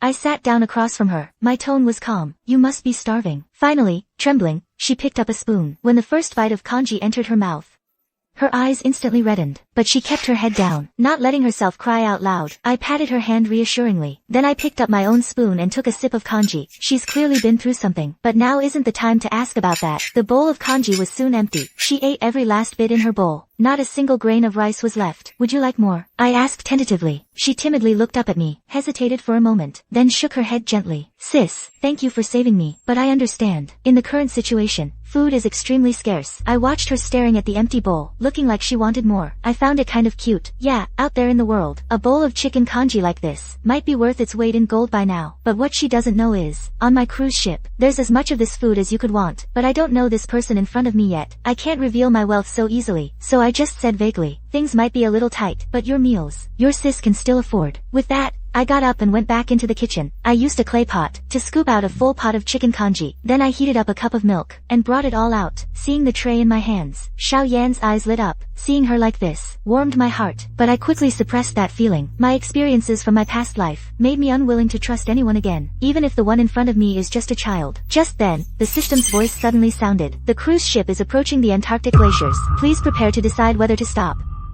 My heart skipped a beat. Antarctica, how did the flood push me all the way here? I quickly set the tray down, and prepared to leave. But before I could even turn around, my hand was grabbed by a slender, icy cold little hand. Miss, but I don't know the way back. Xiao Yan's voice was faint as a mosquito's hum, tinged with a hint of anxiety. I comfortingly squeezed her hand back. I'll guide you through the monitors. Just press the call button on the wall. I pointed at a green button nearby. Xiao Yan looked at the button, then nodded, obediently letting go of my hand. Back in the cruise ship's bridge, I gazed at the massive white glacier glacier in the distance. I couldn't help but sigh. Perhaps this is the only place, in the entire world, untouched by the storms and floods. I spoke to the system. Prepare the ship for docking. Just as I was about to go back and tell the little one, I found Xiao Yan wasn't there. All the used dishes had been washed clean and put back on the shelf. I felt a pang of curiosity. I ordered the system to locate Xiao Yan. Turns out she was in the main hall, wandering around, lost. Clearly, she was disoriented. I activated the comms. Xiao Yan, can't find your way. Xiao Yan jumped, startled. I'm sorry, miss. You have nothing to be sorry for. My voice held a gentleness I didn't even notice. Didn't I say, you could press the button when you finished, and I'd guide you back? But I didn't want to disturb your rest. Xiao Yan lowered her head, fidgeting with her fingers. It seems this child really knows how to think of others. My heart softened. It's fine. I'm not busy right now. I'll guide you to your room now. Xiao Yan looked relieved. She smiled at the camera. Late at night, my personal terminal, connected to the system, vibrated faintly, signaling an alert for abnormal noise in a guest cabin. My eyes snapped open. Guess I still can't trust others, right? I calmly pulled up the surveillance feed. I thought the little one was up to no good. But on the screen, Xiao Yan was in bed, curled into a tiny ball. Muffled, painful sobs escaped her. Her body jerked violently now and then. She was having a nightmare. I got up and poured a glass of warm water. Entering her room, I didn't touch her right away. Instead, I switched on the soft bedside reading lamp. The light chased away the darkness. She jolted awake too, sitting bolt upright. Terror lingered in her eyes, like a fawn caught in a trap. Bad dream? My voice, in the quiet room, sounded unusually clear.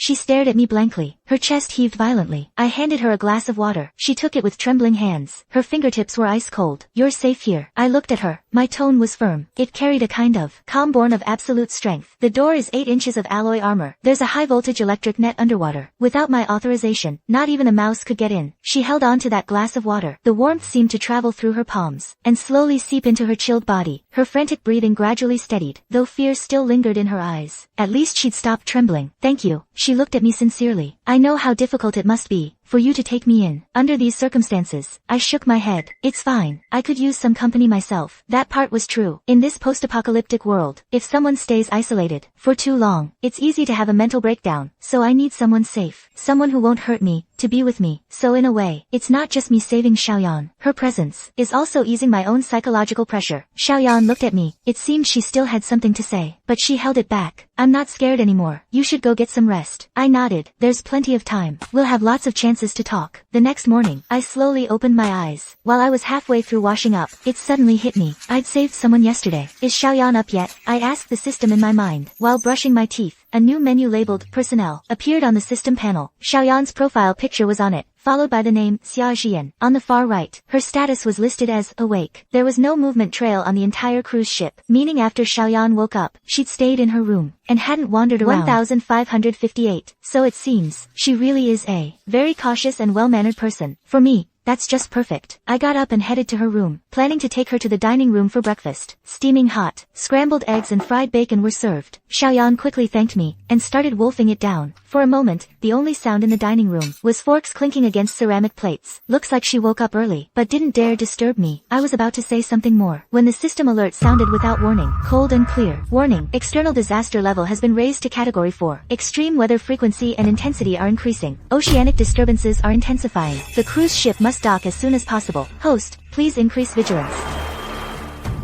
My hand holding the fork paused slightly. The fourth stage is coming faster than I anticipated. Xiao Yan clearly noticed my unusual reaction. She looked up. Her clear eyes held a trace of unease. She asked timidly, "Sis, is something wrong?" "It's nothing." I put the last piece of bacon in my mouth. My tone was flat. "Don't be afraid. We're safe here." She nodded, not fully understanding. She didn't press further. She just lowered her head and quietly drank her bowl of warm milk and oatmeal. Her movements became even more careful. After finishing breakfast, I put down my napkin and stood up, saying, "Take your time. I'm going to check the observation deck." Almost immediately, Xiao Yan stood up too. Her voice was soft, but carried a sense of dependence. "Can I come with you?" I glanced at her. I didn't say anything. It was a silent permission. She immediately followed me like a little shadow, quietly trailing behind. Half a step away, the observation deck is at the highest point of the cruise ship. A 360-degree ring of bulletproof glass presents the outside world, without reservation, to anyone standing here. I used the system to swipe the door open. I walked in slowly. Even though I was mentally prepared, the sight before me still made me gasp. The tops of buildings that were once visible had now completely vanished beneath the sea. Murky seawater churned like a pot of boiling yellow soup. It had swallowed everything that once was. The rain wasn't falling in drops anymore. It was cascading like a waterfall, violently pounding against the glass wall, creating a dull, continuous roar. I frowned. I walked straight to the control console and activated the ship's satellite system. The screen flickered a few times. Intermittently, it connected to live feeds from around the globe. The signal was split into several sections. Each one showed a different regional scene unfolding. In a famous coastal metropolis, a gray-black tsunami wall dozens of meters high advanced with overwhelming force. Once iconic buildings were toppled and swallowed as easily as a child's toy blocks. After the giant wave passed, only a vast expanse of water remained, as if the city had never existed. Inland, in the mountainous regions, days of heavy rain had softened the hillsides. A massive mudslide, like a living brown serpent, plunged down the mountain slope, instantly burying the town at its foot. Only a few twisted steel bars were left exposed. As for the urban transport hub, a magnificent elevated bridge spanning a river, after prolonged soaking and pounding by the floodwaters, let out a groan of strain, and collapsed in the middle with a crash. The massive bridge structure fell, sending up towering plumes of water. Along with any life that might have been on it, it sank into the abyss. My brow furrowed involuntarily.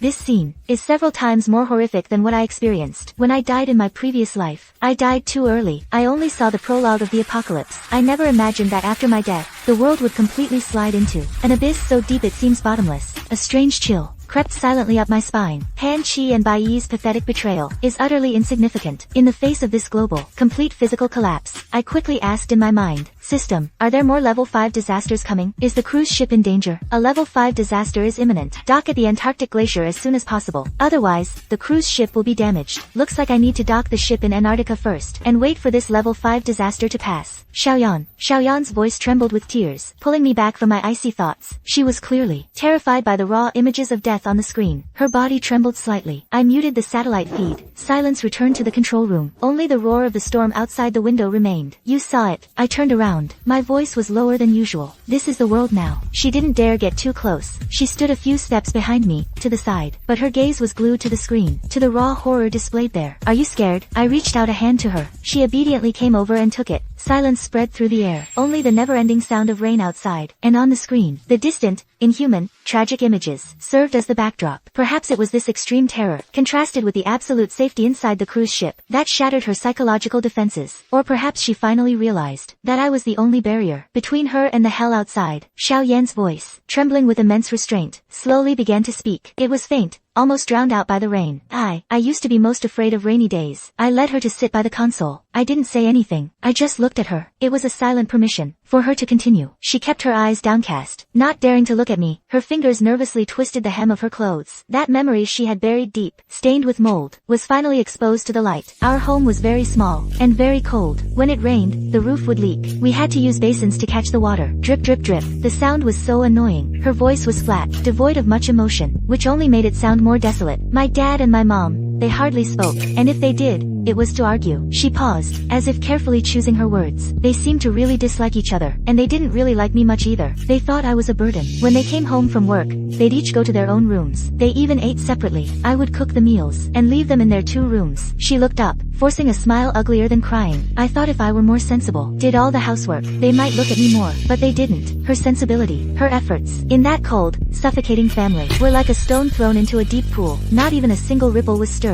And then came the heavy rain. The apocalypse came, and they...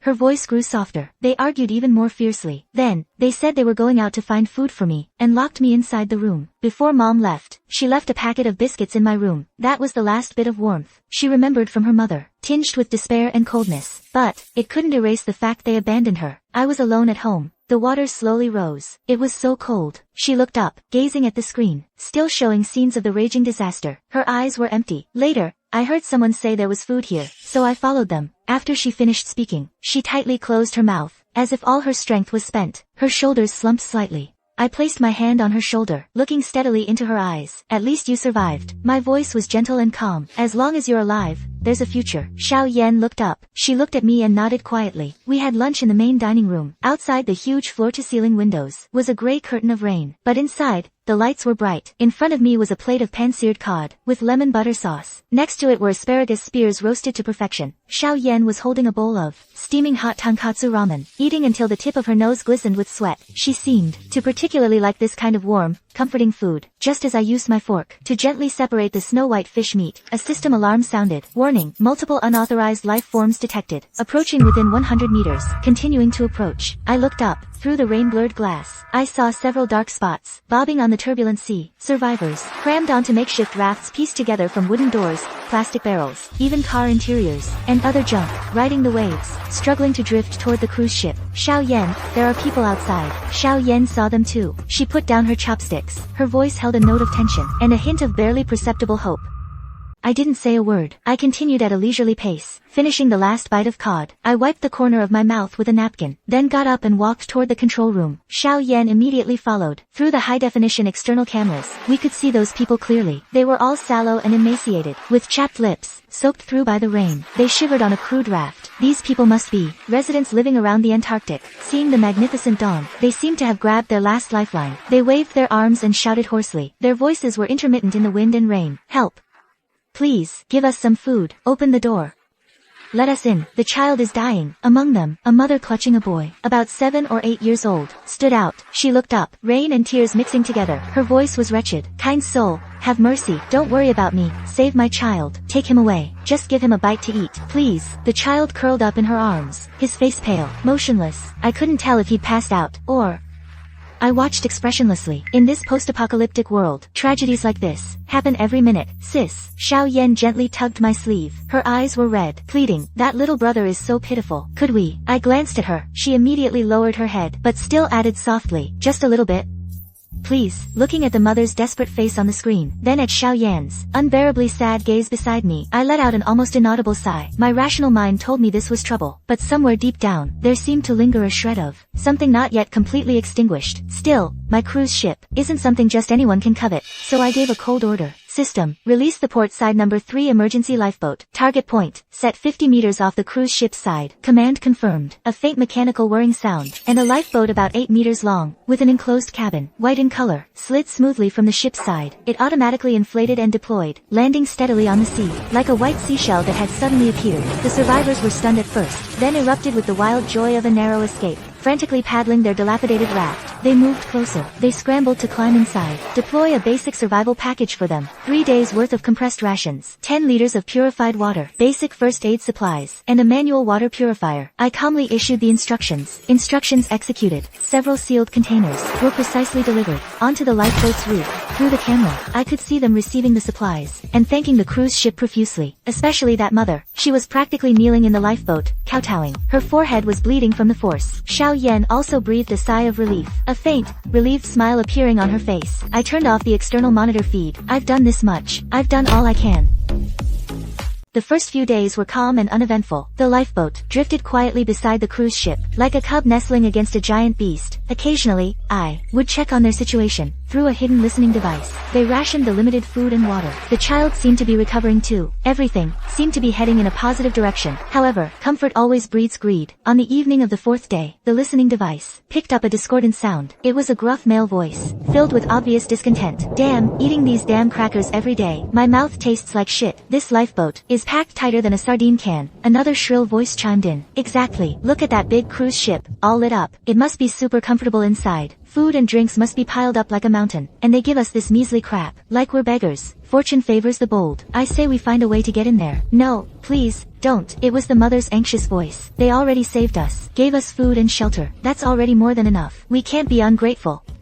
Ha! The gruff man immediately cursed. What the hell do you know, woman? These rich folks are the worst, hiding in there enjoying themselves, while we suffer out here. The scraps from their table would be a feast for us. Stop pretending to be a saint. Their heated argument was transmitted clearly into the control room. I sat in the spacious command chair. The screen in front of me displayed the lifeboat's interior in real time. A cold smile curled at the corner of my mouth. Human nature truly can't withstand a test. I set all the security systems, then went back to my room to rest. The next morning, the inevitable happened. A piercing intrusion alarm sounded. On the screen, led by the gruff man and the shrill man, 5 or 6 people were using fire axes and iron rods found in the lifeboat to frantically hack and pry at the alloy-sealed door. On the ship's side, the mother and another young man stayed inside the lifeboat, too afraid to come out. Hey, you inside, open the damn door right now. Hand over all the good stuff. Otherwise, when we get in, you might not even leave with a whole body. Foul language, mixed with the frantic banging on the door, echoed incessantly.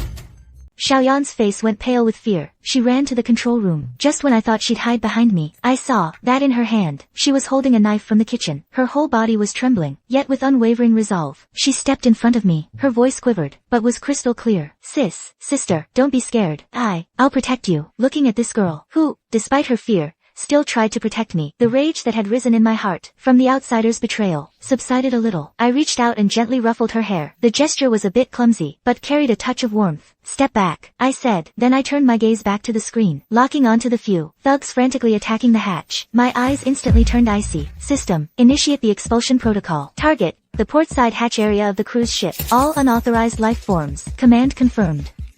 High voltage electric fence. Activate on the ship's side hull, near the hatch. Instantly, dazzling blue and white electric arcs surged, emitting a teeth-grating crackle. They formed an invisible net of death. The men banging on the door had no time to react. The moment they touched the arcs, they let out blood-curdling screams. Their bodies convulsed violently, and were flung back by the powerful current. With a few splashes, they crashed heavily into the murky, cold seawater. A few waves splashed up, then silence. On the sea, only that lone lifeboat remained, gently floating. Peace and quiet. I turned off the alarms and monitor screens. Taking Xiaoyan's somewhat cold hand, I said, my tone returning to its usual calm. What would you like for lunch? Xiaoyan looked back at the screen, now calm again. Then she looked at me, tightly gripping my hands. Sister, you're amazing. Just as I was about to lead her away, the external listening device picked up faint voices from inside the lifeboat. Mom, it was the little boy's voice, filled with confusion and a hint of hidden fear. The uncles have been gone a long time. Did they find a better place? Aren't they coming back? After a brief silence, came the mother's voice, deliberately softened, but unable to hide its tremor. Maybe they did.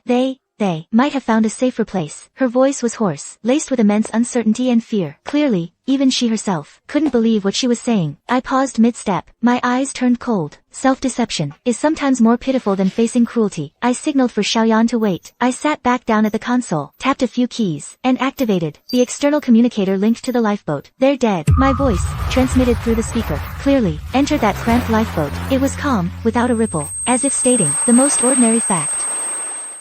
From the communicator came the mother's short, sharp cry, followed by the frightened whimpers of her child. After a brief commotion, I spoke again. My tone remained flat. Don't be afraid. You didn't participate. You didn't egg them on. Your earlier attempts to stop them. I saw it all clearly. Inside the lifeboat, a deathly silence fell. All that could be heard was the woman's heavy, suppressed breathing. So you and your child, and that young man, can stay here. The basic survival supplies I promised earlier will still be provided. Silence hung on the other end for a few seconds. Then came the woman's voice, thick with tears, almost incoherent. Gratitude and fear intertwined. Thank you for giving us a chance to live. I swear on my child's life, we will absolutely not. We will never, ever, harbor any ill will toward you. We just need a little, just enough to survive. Really, thank you. Her voice was filled with the relief of having narrowly escaped disaster, and a promise that bordered on servility. Remember your words. I said one last thing, and cut the communication. Whether it's gratitude, or fear and submission, it doesn't matter. I'm not someone so cold as to wipe everyone out. I stood up, and looked at Xiaoyan beside me. The fear on her face had faded. Replacing it was a complex emotion, as if she understood something, yet seemed even more confused. Let's go, I said again, my tone softening a bit. What do you want for lunch? I can give you an extra mango pudding today. Xiaoyan looked up at me. In her clear eyes, there seemed to be something new, something like longing, or maybe admiration. She nodded vigorously, and said softly, okay. However, our peaceful days lasted less than a week. One afternoon, Xiaoyan and I were killing time in the cruise ship's third-deck library. Towering circular bookshelves reached up to the dome. The air was filled with the quiet scent of old books and solid wood. Xiaoyan stood on her tiptoes, straining to reach a book on marine fish from the upper shelf. I casually took it down for her, holding the thick book. A shy smile appeared on her face, just as she opened the hardcover. A rigid system alert tone shattered the peace. Alert. Multiple medium-sized vessels detected approaching. Distance, 500 meters. Assessed as a potential threat. Advise caution. I froze. The ease on my face vanished instantly. Xiaoyan immediately closed her book, looking at me nervously. Go back to your room. Lock the door. My voice was steady, but carried an undeniable command. She nodded immediately. Without asking a single question, she quickly left the library with her book. I turned and headed for the control room. On the huge circular surveillance screen wall, multiple feeds had already autolocked, and zoomed in on the approaching vessels. These weren't the ramshackle rafts we'd seen before, or simple lifeboats. This was a small fleet. Out there floated 3 clearly modified medium-sized fishing boats. Their hulls were reinforced with steel plates. Welded mounts were visible on their decks, and bulges covered with tarps. Their outlines vaguely suggested the shape of weapons. They formed a loose encirclement, steadily closing in on the dawn. On the bow of one ship, a tall man in black waterproof combat gear was holding a megaphone. His voice cut through the curtain of rain, distorted by static but still clear. Its tone carried a deliberately crafted, unignorable force. Friends aboard the Dawn, please respond if you can hear us. We're the exploration team from the Sea Dragon Guild. We mean no harm. I repeat, we mean no harm. Seeing this magnificent cruise ship of yours, its owner must be a capable survivor. In this post-apocalyptic world, going it alone is always tough. Cooperation leads to mutual benefit. We hope to establish contact with you and open a dialogue. Mutual benefit through cooperation. A cold smirk tugged at the corner of my mouth. I'd heard too much of this high-minded talk. In my past life, so-called cooperation in the apocalypse is often just a veneer of warmth, draped over the law of the jungle. I didn't immediately respond to their call. Instead, I gave a low order. System, conduct a full scan of the approaching fleet, assess their armament level, and potential threat level.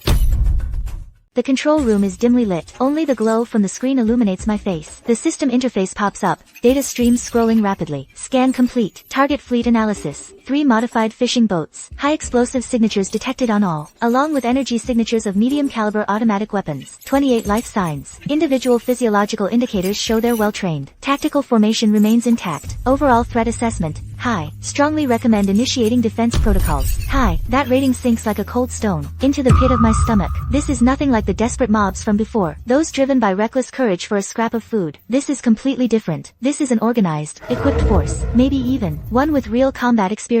Their goal is definitely not just about food. In their eyes, my Dawnbreaker is probably a mobile treasure trove of limitless supplies. I take a deep breath. My gaze sharpens. My fingers tap lightly on the console. I open the external radio channel. My voice transmits through the equipment, calm and detached. This is the Dawnbreaker. State your intentions. Almost the moment my words end, the tall man's voice comes through, immediately over the radio. It carries a hint of a smile, as if he expected my response. A wise choice, Master of the Dawnbreaker. Our intentions are simple. Share resources, mutual exchange. Our guild has the skills, the intel, the experience to survive at sea, and you have this incredible ship. Together, we can all survive better in this apocalypse, even rebuild order. His words are tempting, but on the system screen, that glaring red, high threat rating, is like a sharp thorn, constantly reminding me of the fangs hidden beneath his words. I didn't answer right away. In the control room, only the faint static from the radio, and the increasingly urgent rain outside, remained. Sorry, but I don't need to work with anyone right now. Please find someone else. My tone was cold and distant. There was a long silence on the other end of the radio. Finally, that voice noticeably deepened. I think you're just acting on impulse by rejecting this offer. It's fine. We're patient. We can wait. As expected, the fleet didn't leave. Instead, they began circling around me, like a pack of sharks eyeing their prey. That night, I tossed and turned. The fleet's strength, and the malice hidden beneath, the so-called cooperation, were nothing to scoff at. It felt like I'd encountered the biggest challenge since the apocalypse began. Unable to sleep, I simply sat up in bed. I went to Xiao Yan's room. I gently knocked on her door. Soon, she opened it, rubbing her sleepy eyes. What's wrong, sis? Her voice was full of confusion. Those people outside are dangerous. I walked in, frowning as I voiced my worries. After talking with them today, I had told Xiao Yan everything. Seeing my worried expression, Xiao Yan gently hugged me. Don't worry, sis. No matter what, I'll protect you. Looking at her youthful face, and her stubborn determination to protect me, a wave of warmth washed over me, and a sense of strength began to grow. They're just a bunch of pirates. I'll find a way to deal with them, I thought to myself. Early the next morning, I got up with 2 big dark circles under my eyes. Xiao Yan had already made breakfast, and was waiting for me in the kitchen. Seeing how exhausted I looked, her face showed deep concern. Xiao Yan, didn't you sleep well? I smiled and ruffled her hair. I really didn't, but it's fine. Once I deal with them today, I can get a good night's sleep. After breakfast, I hurried to the control room. Not long after, they sent a radio communication request. Of course, faced with such a huge vault, how could they stay patient? I answered the call with a cold sneer. The voice on the other end had a phony smile to it. To show our sincerity, we will send a representative, carrying our stock of valuable medicine and rare parts. We hope to discuss the details of our cooperation in person soon. From one of the modified fishing boats, a small speedboat was lowered. A middle-aged man in ordinary waterproof gear, who looked friendly, piloted the boat alone, slowly approaching the Dawn. In his hand, he indeed carried a silver-sealed case. He wore a harmless smile on his face, and even waved friendly towards the cruise ship. Xiao Yan had, at some point, quietly come to the control room door again. She clung to the doorframe, watching the screen nervously. Xiao Yan, they seem really sincere. I didn't answer. My gaze was locked onto that silver case. The system's high-risk alert was still active. Scans showed an anomaly in the case's structure. Inside, besides the claimed supplies, was a high-precision, high-energy unknown electronic device. Zoom in. Analyze the energy signature. I ordered coldly. Data flashed rapidly on the screen, outlining the device's internal structure. Its energy flow pattern closely matched a military-grade electronic pulse jammer. A perfect match. I sneered inwardly. First, feign weakness. Send a seemingly harmless envoy bearing gifts to get close. Once within effective range, activate the jammer. Paralyze my external defenses and comms. And then, the two armed fishing boats lurking behind would immediately pounce. What a clever plan. I really can't underestimate these people. Sis, Xiao Yan, seeing my silence, called out again softly. Right then, on the monitor, the envoy had already brought the speedboat to a stop below the cruise ship's side. He looked up, a smile still on his face. Reaching out, he seemed about to open the silver case. Now, without hesitation, I pressed a prominent red button on the console. The system activated the portside high-pressure water cannon. Target, the speedboat, and personnel below. Execute eviction protocol. Command confirmed. Command confirmed. On the cruise ship's side, an inconspicuous panel slid open. A thick alloy barrel extended instantly. The envoy below froze, his smile vanishing, replaced by horror. He didn't even have time to react. A thick, visible, water jet, dense as a solid mass, like a giant's fist, shot out with incredible pressure and speed. It wasn't ordinary water. It was high-pressure force, capable of shattering concrete. The jet struck the speedboat's bow with precision. With splinters and metal fragments exploded instantly. The small boat was hit like a giant hammer, flipping violently backward. The man aboard, who had pretended to be friendly, didn't even have time to scream before the immense force hurled him through the air, along with the silver case hiding the sinister device. He traced a pathetic arc through the sky and splashed into the churning sea, swallowed by the waves in an instant. On the surface, only floating debris remained. Silence fell in the control room. Xiao Yan covered her mouth. Her eyes were wide. Her body trembled uncontrollably, clearly terrified by the thunderous action and its brutal outcome. At almost the same moment, over the public radio channel, came the furious roar of the pirate leader, completely shredding his mask of hypocrisy. Bastard, you just don't know what's good for you. Do you really think this piece of junk ship can protect you forever? You can't hide in that tin can forever. We'll drag you out sooner or later. His voice was filled with furious, murderous intent. I picked up the communicator. My voice went out over the airwaves, calm and unruffled, even carrying a faint hint of mockery. I'm a lot harder to kill than you think. With that, I cut the communication. Outside the window, the two remaining modified fishing boats seemed to be intimidated, temporarily halting their approach, but they still circled not far away. The pirates' retaliation came swiftly, less than half an hour after I'd repelled their representative with the water cannon. The system issued another warning. Warning, hostile units detected, approaching the portside lifeboat, intent unknown. I immediately pulled up the surveillance feed. Sure enough, I saw that one of the two modified fishing boats had launched a small craft. It carried 4 pirates armed with weapons, their faces fierce and menacing. They were rapidly closing in on the white lifeboat tethered to the cruise ship. Their intention couldn't be clearer. They intended to forcibly seize the people on the lifeboat, either to use as hostages,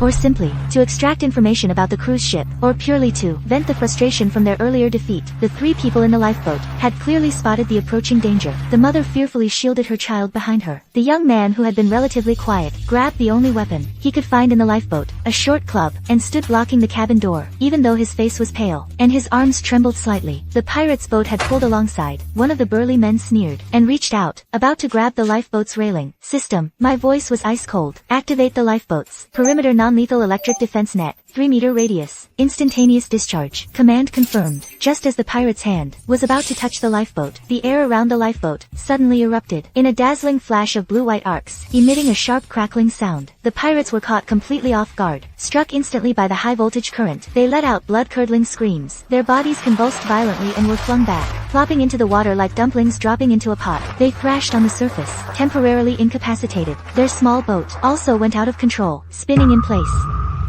The 3 in the lifeboat are still shaken. The young man's short staff clatters to the floor. It hits the deck. The mother and son cling to each other tightly. Their faces are pale with fear. I watch the monitor. My brow furrows slightly. The lifeboat is exposed. Its defenses are weak. We got lucky this time. What about next time? System, I make a decision. In the lower section of Zone C, partition off an independent unit, equip it with basic living facilities, and ensure it's completely physically isolated from the main area. Command executing. Unit ready. I connect to the lifeboat's internal comms. The mother's trembling voice comes through immediately. Thank you. you saved us again. Listen, I cut her off, my tone leaving no room for argument. The lifeboat is clearly not safe. A temporary entry point will open on the cruise ship's side. You have 3 minutes to gather all your personal belongings and enter the designated area. Don't be late. With that, I ignore their reaction. I directly control the system. Above the waterline on the ship's hull, at an inconspicuous spot, I open a sealed hatch just wide enough for one person. A narrow gangway slowly extends. Through the monitor, I see the 3 of them practically scramble with their meager belongings and cross the gangway in a panic. They enter the ship's interior. The hatch swiftly closes and locks behind them. They now find themselves in the ship's lower decks, a modified, isolated section. It has a few simple cabins, its own ventilation and water supply, and a common area with basic kitchen tools, and a small stock of food. There are no windows here. The only way out is through that heavy isolation door, which requires my authorization to open. They can't get into the main part of the cruise ship. They have no access to any core facilities. Their movements are confined to this safe room, and they're under strict surveillance. I watch them on the main control screen. They wander aimlessly in the empty corridor. The mother is holding her child tightly. The young man is warily eyeing this steel cage. This is good. It ensures their basic safety and eliminates any weaknesses that external threats could exploit. It also makes sure they won't cause any unnecessary trouble on my turf. For the next 2 days, those 2 modified fishing boats, like lingering ghosts, kept circling the Shuguang. About 1 nautical mile away, they stopped trying to get closer. They made no further provocative moves, but this silent standoff is even more unsettling than a direct attack. I stand before the console. The dots on the screen represent those 2 boats. They're like patient hounds, waiting for their prey to slip up. Sis, are they still not leaving? Xiao Yan walks over with a cup of warm water. Her voice is full of concern. She's been noticeably quieter these past few days. That brief but intense conflict has left a mark on her heart. They're waiting. I take the cup. My tone is flat. Waiting for what? For us to let our guard down. For us to slip up. Or, I pause. My gaze sweeps over the screen, over the dots representing those 2 ships, waiting for a reason that will make them decide to launch an all-out attack at any cost. The truth is, it's not that I lack the ability to fight back. The Dawn's defense systems are far more than just water cannons and electric nets. More powerful weapon modules are in a dormant state. If I wanted to, I could completely send those 2 modified fishing boats to the bottom of the sea. But my finger hovers over the rows of buttons, representing various heavy weapons. Unable to press down, an invisible resistance lingers in my heart. There are living people on those 2 ships, even though they have ill intentions and are fully armed. Before they actually fire the first shot, if I take the initiative to completely destroy them, it feels completely different from fighting back against those thugs who directly attacked the cruise ship and threatened my life. The last shred of humanity in my heart is like a tiny thorn, pricking at the edge of my reason. It's faint but stubborn, reminding me, once I cross this line and actively take their lives, then what's the difference between me and those out there who plunder freely and treat human life as worthless? Where is the line? Will there come a day when I become just like them? To eliminate all potential threats, I'd crush others without hesitation. Sis, Xiao Yan gently tugs my sleeve, pulling me back from my cold thoughts. I withdraw my hand and close the attack options interface. It's fine. I rub my temples. They won't dare make a reckless move. Even so, I know clearly that this stalemate can't last forever. My hesitation, my bottom line. At some point, they might become a fatal weakness. But for now, I still can't convince myself to be the first to raise the butcher's knife for a danger that might happen. Sis, Xiao Yan looks at the 2 stubborn dots on the surveillance screen and suggests quietly, if they won't leave, can't we just leave? This ship can move, right? I paused for a moment. Such a simple idea. I was so stuck in a defensive mindset, trapped in a stalemate mentality, that I couldn't see it. Right. Why stay here passively, just waiting them out? The Dawnbreaker is a mobile fortress, not a stationary target. The priority now is to reach the Antarctic glaciers before the Category 5 disaster hits. Otherwise, by then, even a cruise ship would be in danger against such a calamity. You're right. Let's go. Once the decision was made, I didn't hesitate. I settled firmly into the control seat and fired up the main engines. A low rumble resonated through the hull, faintly audible. The Dawnbreaker, this slumbering leviathan, began to awaken. Its massive frame slowly turned, cleaving through the murky waves, heading away from the coast and into the deeper ocean. Through the rear monitors, I saw the 2 pirate ships initially try to follow, but their modified fishing boats were no match for the Dawnbreaker in speed or range. The massive cruise liner gradually accelerated, soon leaving those 2 dark specks far behind, until they vanished completely below the horizon. The immediate crisis was over. For the next half-month, we sailed across the vast ocean. Outside the window was an endless expanse of gray water and never-ending rain. It felt as if the whole world had been reduced to just this one ship. During this time, Xiao Yan and I got along even better. She was a smart and attentive kid. She quickly learned how to operate some of the cruise ship's non-essential areas. I taught her how to check inventory lists, manage basic energy allocation, and even do some simple equipment maintenance. She learned fast. Her eyes always held a look of focused and joyful trust. Miss, the climate control system in Zone A3 is running normally. Miss, I've updated today's yield records for the vegetable cultivation area. She gradually became a little assistant I could trust with daily tasks. This rapport made the huge cruise ship feel a little less empty and cold, and a bit more alive in a way that's hard to describe. As for the 3 people in quarantine, they were behaving themselves. I'd occasionally have brief exchanges with them over the internal comms. The mother's name was Lin Wan. She was always soft-spoken and full of gratitude. Her son was named Dodo, 7 years old this year. He was a bit timid, but very well behaved. I allowed Lin Wan to use the small kitchen in the quarantine area. Sometimes she'd make simple snacks and pass them out to Xiao Yan through the supply hatch, a clumsy way of showing gratitude. The young man was named Xiao Hung. He was a student, majoring in mechanical engineering at a maritime university. When the apocalypse hit, he was doing an internship at the port. He didn't talk much, but in his eyes was the quiet focus of someone who works with his hands. During one conversation, he hesitantly suggested that if there was any mechanical equipment that needed maintenance or inspection, he might be able to help. I didn't agree right away, but I kept that information in mind. A cook, a mechanical engineering student, on the long voyage ahead, their skills might not be entirely useless.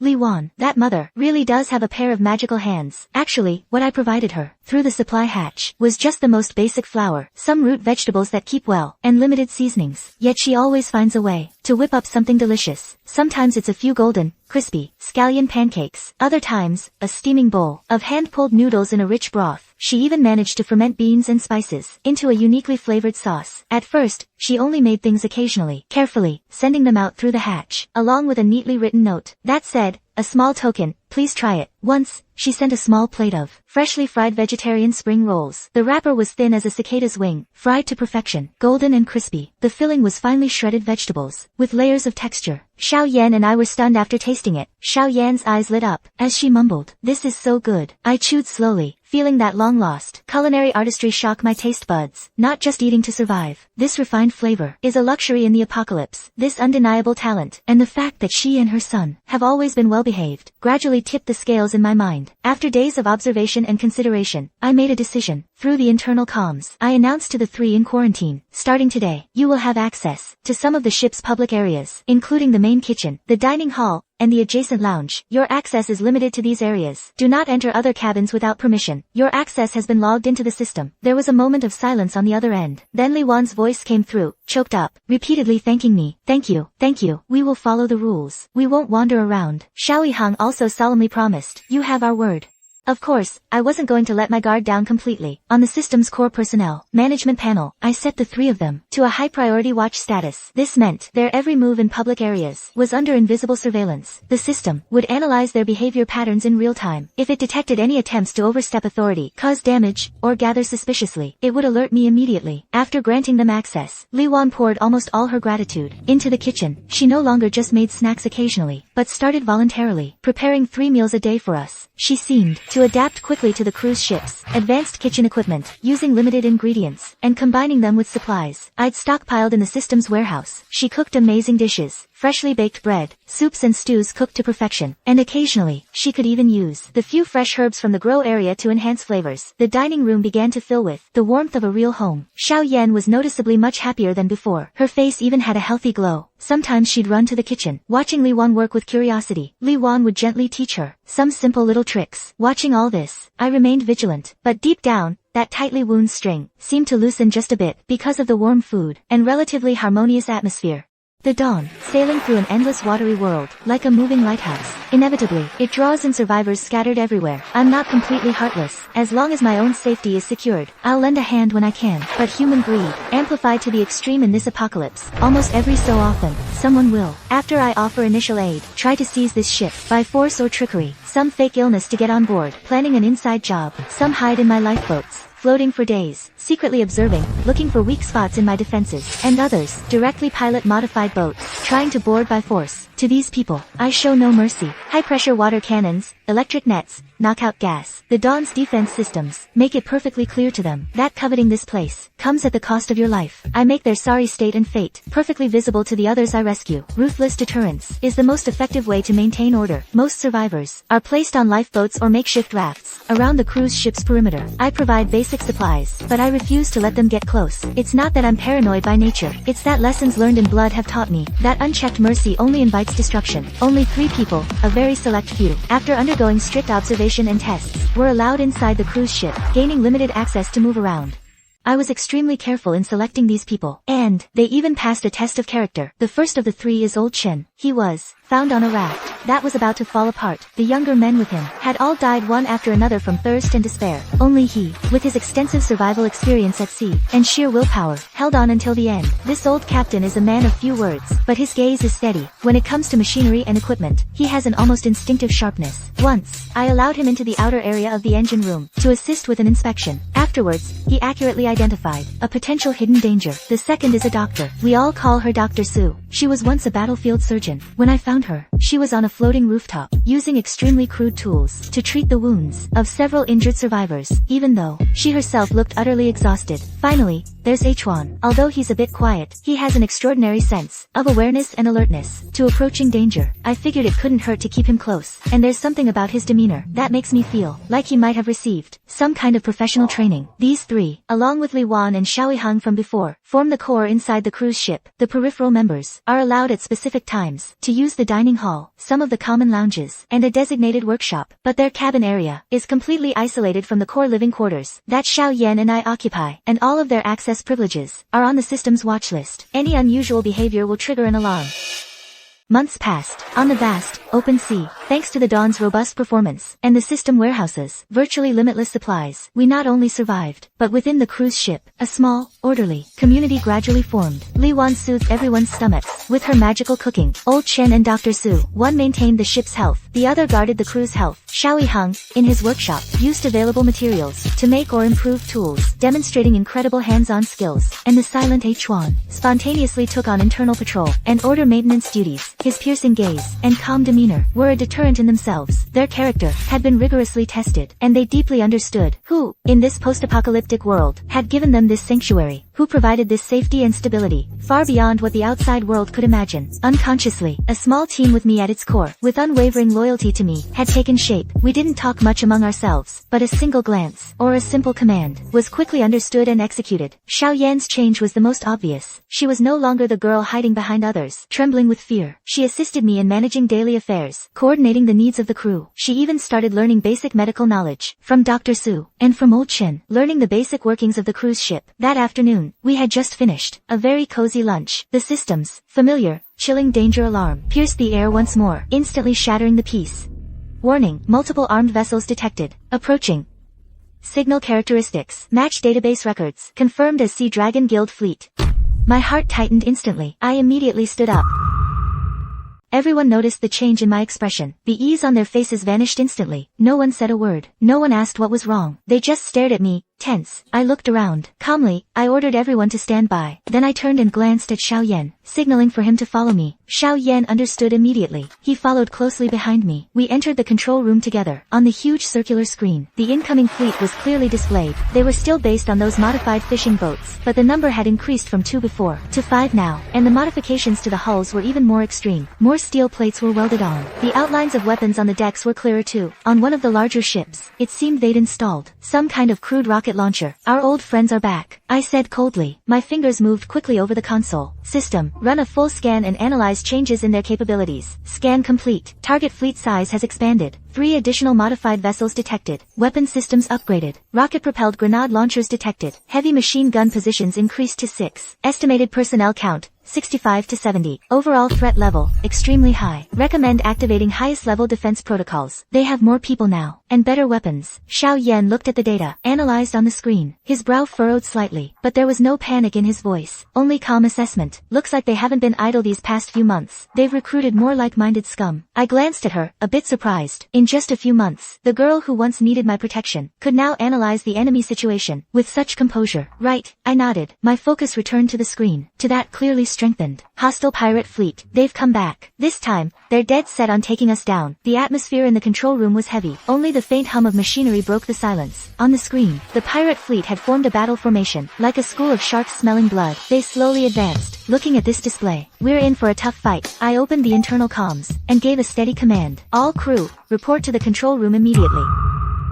Xiao Yan heard the sound, and went to the console nearby, to grant several people temporary access to the control room, while waiting for the crew to arrive. The radio communication request in front of me suddenly rang out. I didn't need to think hard to know who it was. I sneered and lightly tapped to accept the call. After a harsh burst of static, from the public radio channel, came the voice of that pirate leader from my memory, arrogant and full of hatred. Dawn, didn't expect this, did you? We're back. The score from last time. We'll settle with interest this time. If you're smart, shut down all defense systems immediately, and surrender quietly. For the sake of this ship of yours, we might even spare your miserable life. Expressionless, I picked up the communicator. My voice transmitted over the airwaves, cold and without a ripple of emotion. Seems last time's lesson wasn't harsh enough. This time you've brought a group to die. You're looking to die. My attitude clearly infuriated the other side. He roared, attack!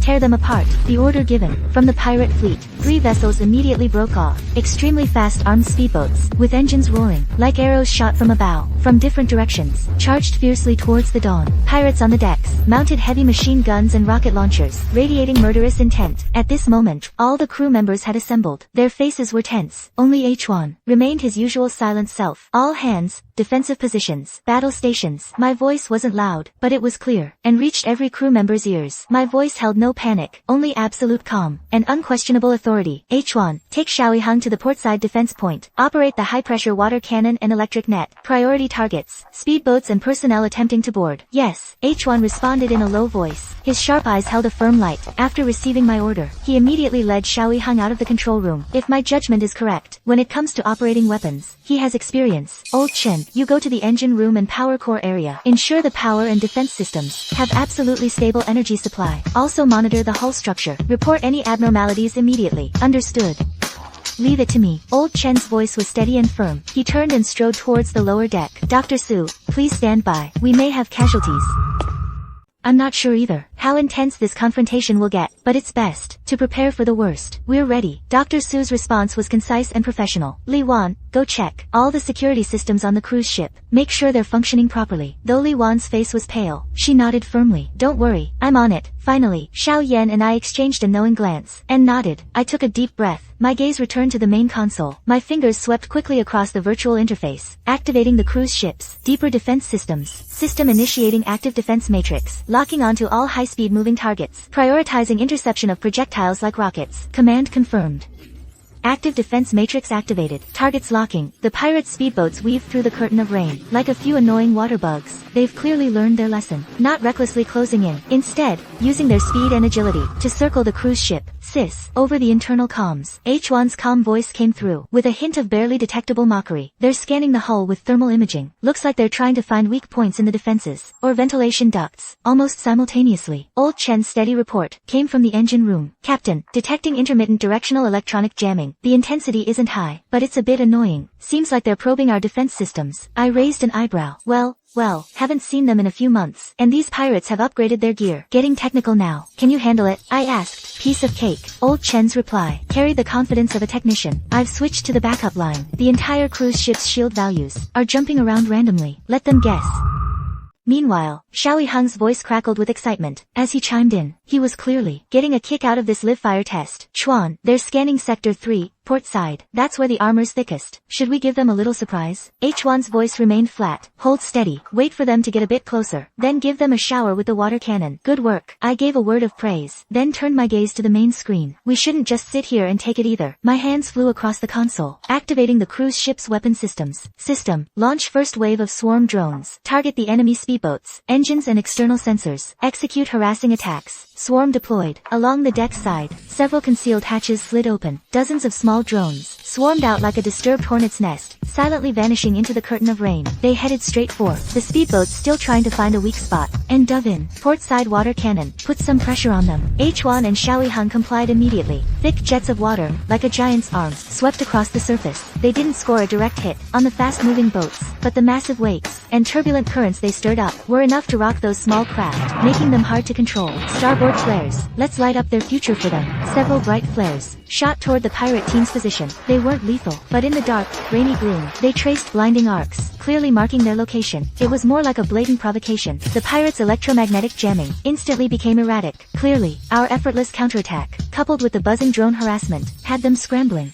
I leaned back comfortably in the command chair, watching the screen, where the pirates were starting to lose their cool. It's great having capable people under you. Everything becomes easier and more enjoyable. Those darting speedboats of the pirates were in for a world of hurt. Chuan and Xiao Yiheng controlled the high-pressure water cannons, which seemed to have eyes of their own, taking advantage of the speedboats being disoriented by the drones and tossed around by the huge waves. They delivered a few precise, intimate hits. One of the speedboats was struck squarely amidships by a thick column of water, flipping over violently like a toy. The pirates on board fell into the water, with loud splashes, like dumplings dropping into a pot. Another was hit in the stern by the water cannon, its engine belching black smoke as it spun in place, completely neutralized. Seeing this, the remaining speedboats didn't dare stick around any longer. They cranked the throttle wide open and fled back to the main fleet without looking back. The radio fell silent for a moment. Then the furious voice of the pirate leader came through, tinged with a hint of incredulous rage. I didn't expect a ship like yours to have so many weapons. I was unprepared this time. Next time, I won't let you get away. Those massive, modified fishing boats sullenly turned around, leaving a pathetic wake behind them, as they soon vanished into the curtain of rain, and the raging waves in the distance. They're gone. We won. Xiao Yan was the first to cheer, her voice brimming with excitement. That's really great. Old Chen's voice trembled with emotion, even though he sounded relaxed earlier. In reality, his heart was in his throat the whole time.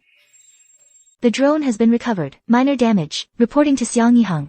Minor damage. In other words, can you fix it? Of course I can. Xiang Yiheng replied to me with a hint of pride. Listening on the comms channel, the team's voices were filled with joy and pride. I looked at the screen, at the now empty sea surface. My mood brightened as well. My decision to keep these people was definitely the right call. If I were alone, I probably couldn't have handled a crisis like this. What are you thinking about? Xiao Yan walked over to me. She gently placed a hand on my shoulder. I looked up and smiled at her. I was thinking, where should we go next? Hearing this, Xiao Yan looked at the screen in front of her, then turned back to look at me. Anywhere is fine, as long as I'm with you, sister. I'm not afraid of anything. I looked at the screen, at the turbulent sea. A sense of calm washed over me. Even though the future is uncertain, I believe that with this cruise ship, and these people I can trust by my side, we can overcome any crisis. Soon, we reached the Antarctic glaciers. We docked there, waiting for the level 5 disaster to pass. Suddenly, from the ship's radio, a national broadcast came through. Greetings to all citizens. The nation's first maritime safety base, a sea fortress constructed from numerous aircraft carriers, has been established. Please await rescue. As long as the nation stands, its people will survive. We looked at each other, our faces lit up with excitement.